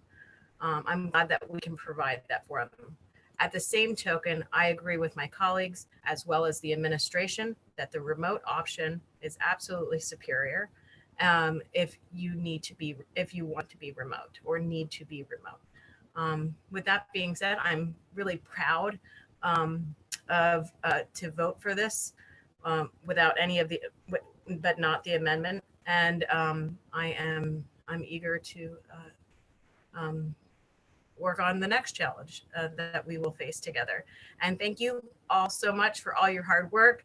I will echo what Mr. Jankowski has said. This has been an honor to be a part of this board. Who knew 5 months into my first term that we would dive so deeply into this stuff. And it's been an incredible learning experience. And I am too honored to be a part of this board. You guys are wonderful. Thank you so much. Thank you. If there are no further comments, then the motion on the table is the original motion with both of Dr. Munson's amendments. And not seeing any other hands up, I'll ask Ms. Allen to call the roll, please. So again, this is the motion with amendments we're voting on now. Dr. Levinson, No. Dr. Munson, Yes. Mr. Smith, No. Ms. Winch, No. Ms. Bowman, No. Mr. Byrd, No. Mr. Champagne, No. Mr. Jankowski, No. Dr. Bacher, No. 1 aye, 8 nays. So the motion with amendments is defeated. We now go back to the original motion. Is there any more discussion on the original motion? Seeing none, I'll ask Mrs. Allen to call the roll on the original motion as in the agenda. I have a quick question. Would that fall back with the ones who originally proposed the motion, which was Adam Smith and Elisa Bowman? Yes. Yes. Okay. Dr. Munson, No. Mr. Smith, Yes. Ms. Winch, Yes. Ms. Bowman, Yes. Mr. Byrd, Yes. Mr. Champagne, Yes. Mr. Jankowski, Yes. Dr. Levinson, Yes. Dr. Bacher. Aye. 8 ayes, 1 nay. Motion passes. Thank you, everyone. Moving on to the announcements. We had an executive session at 7 p.m. before this meeting where we discussed negotiation and real estate. Our next regular board meeting is on Monday, August 10th at 7:30 p.m. I'll now entertain a motion to adjourn. Naomi Lynch, Alan Bird, second. Miss Allen, will you call the roll? Mr. Smith, Aye. Miss Winch, Can you repeat that? You were on mute. sorry about that. Aye. Miss Bowman, Yes. Mr. Byrd, Aye. Mr. Champagne, Aye. Mr. Jankowski, Aye. Dr. Levinson, Aye. Dr. Munson, Aye. Dr. Bacher. Aye. 9 ayes. Thank you, everyone. This meeting is now adjourned. All right. Thank you, everyone. Good night. Evening. Thanks. Good night.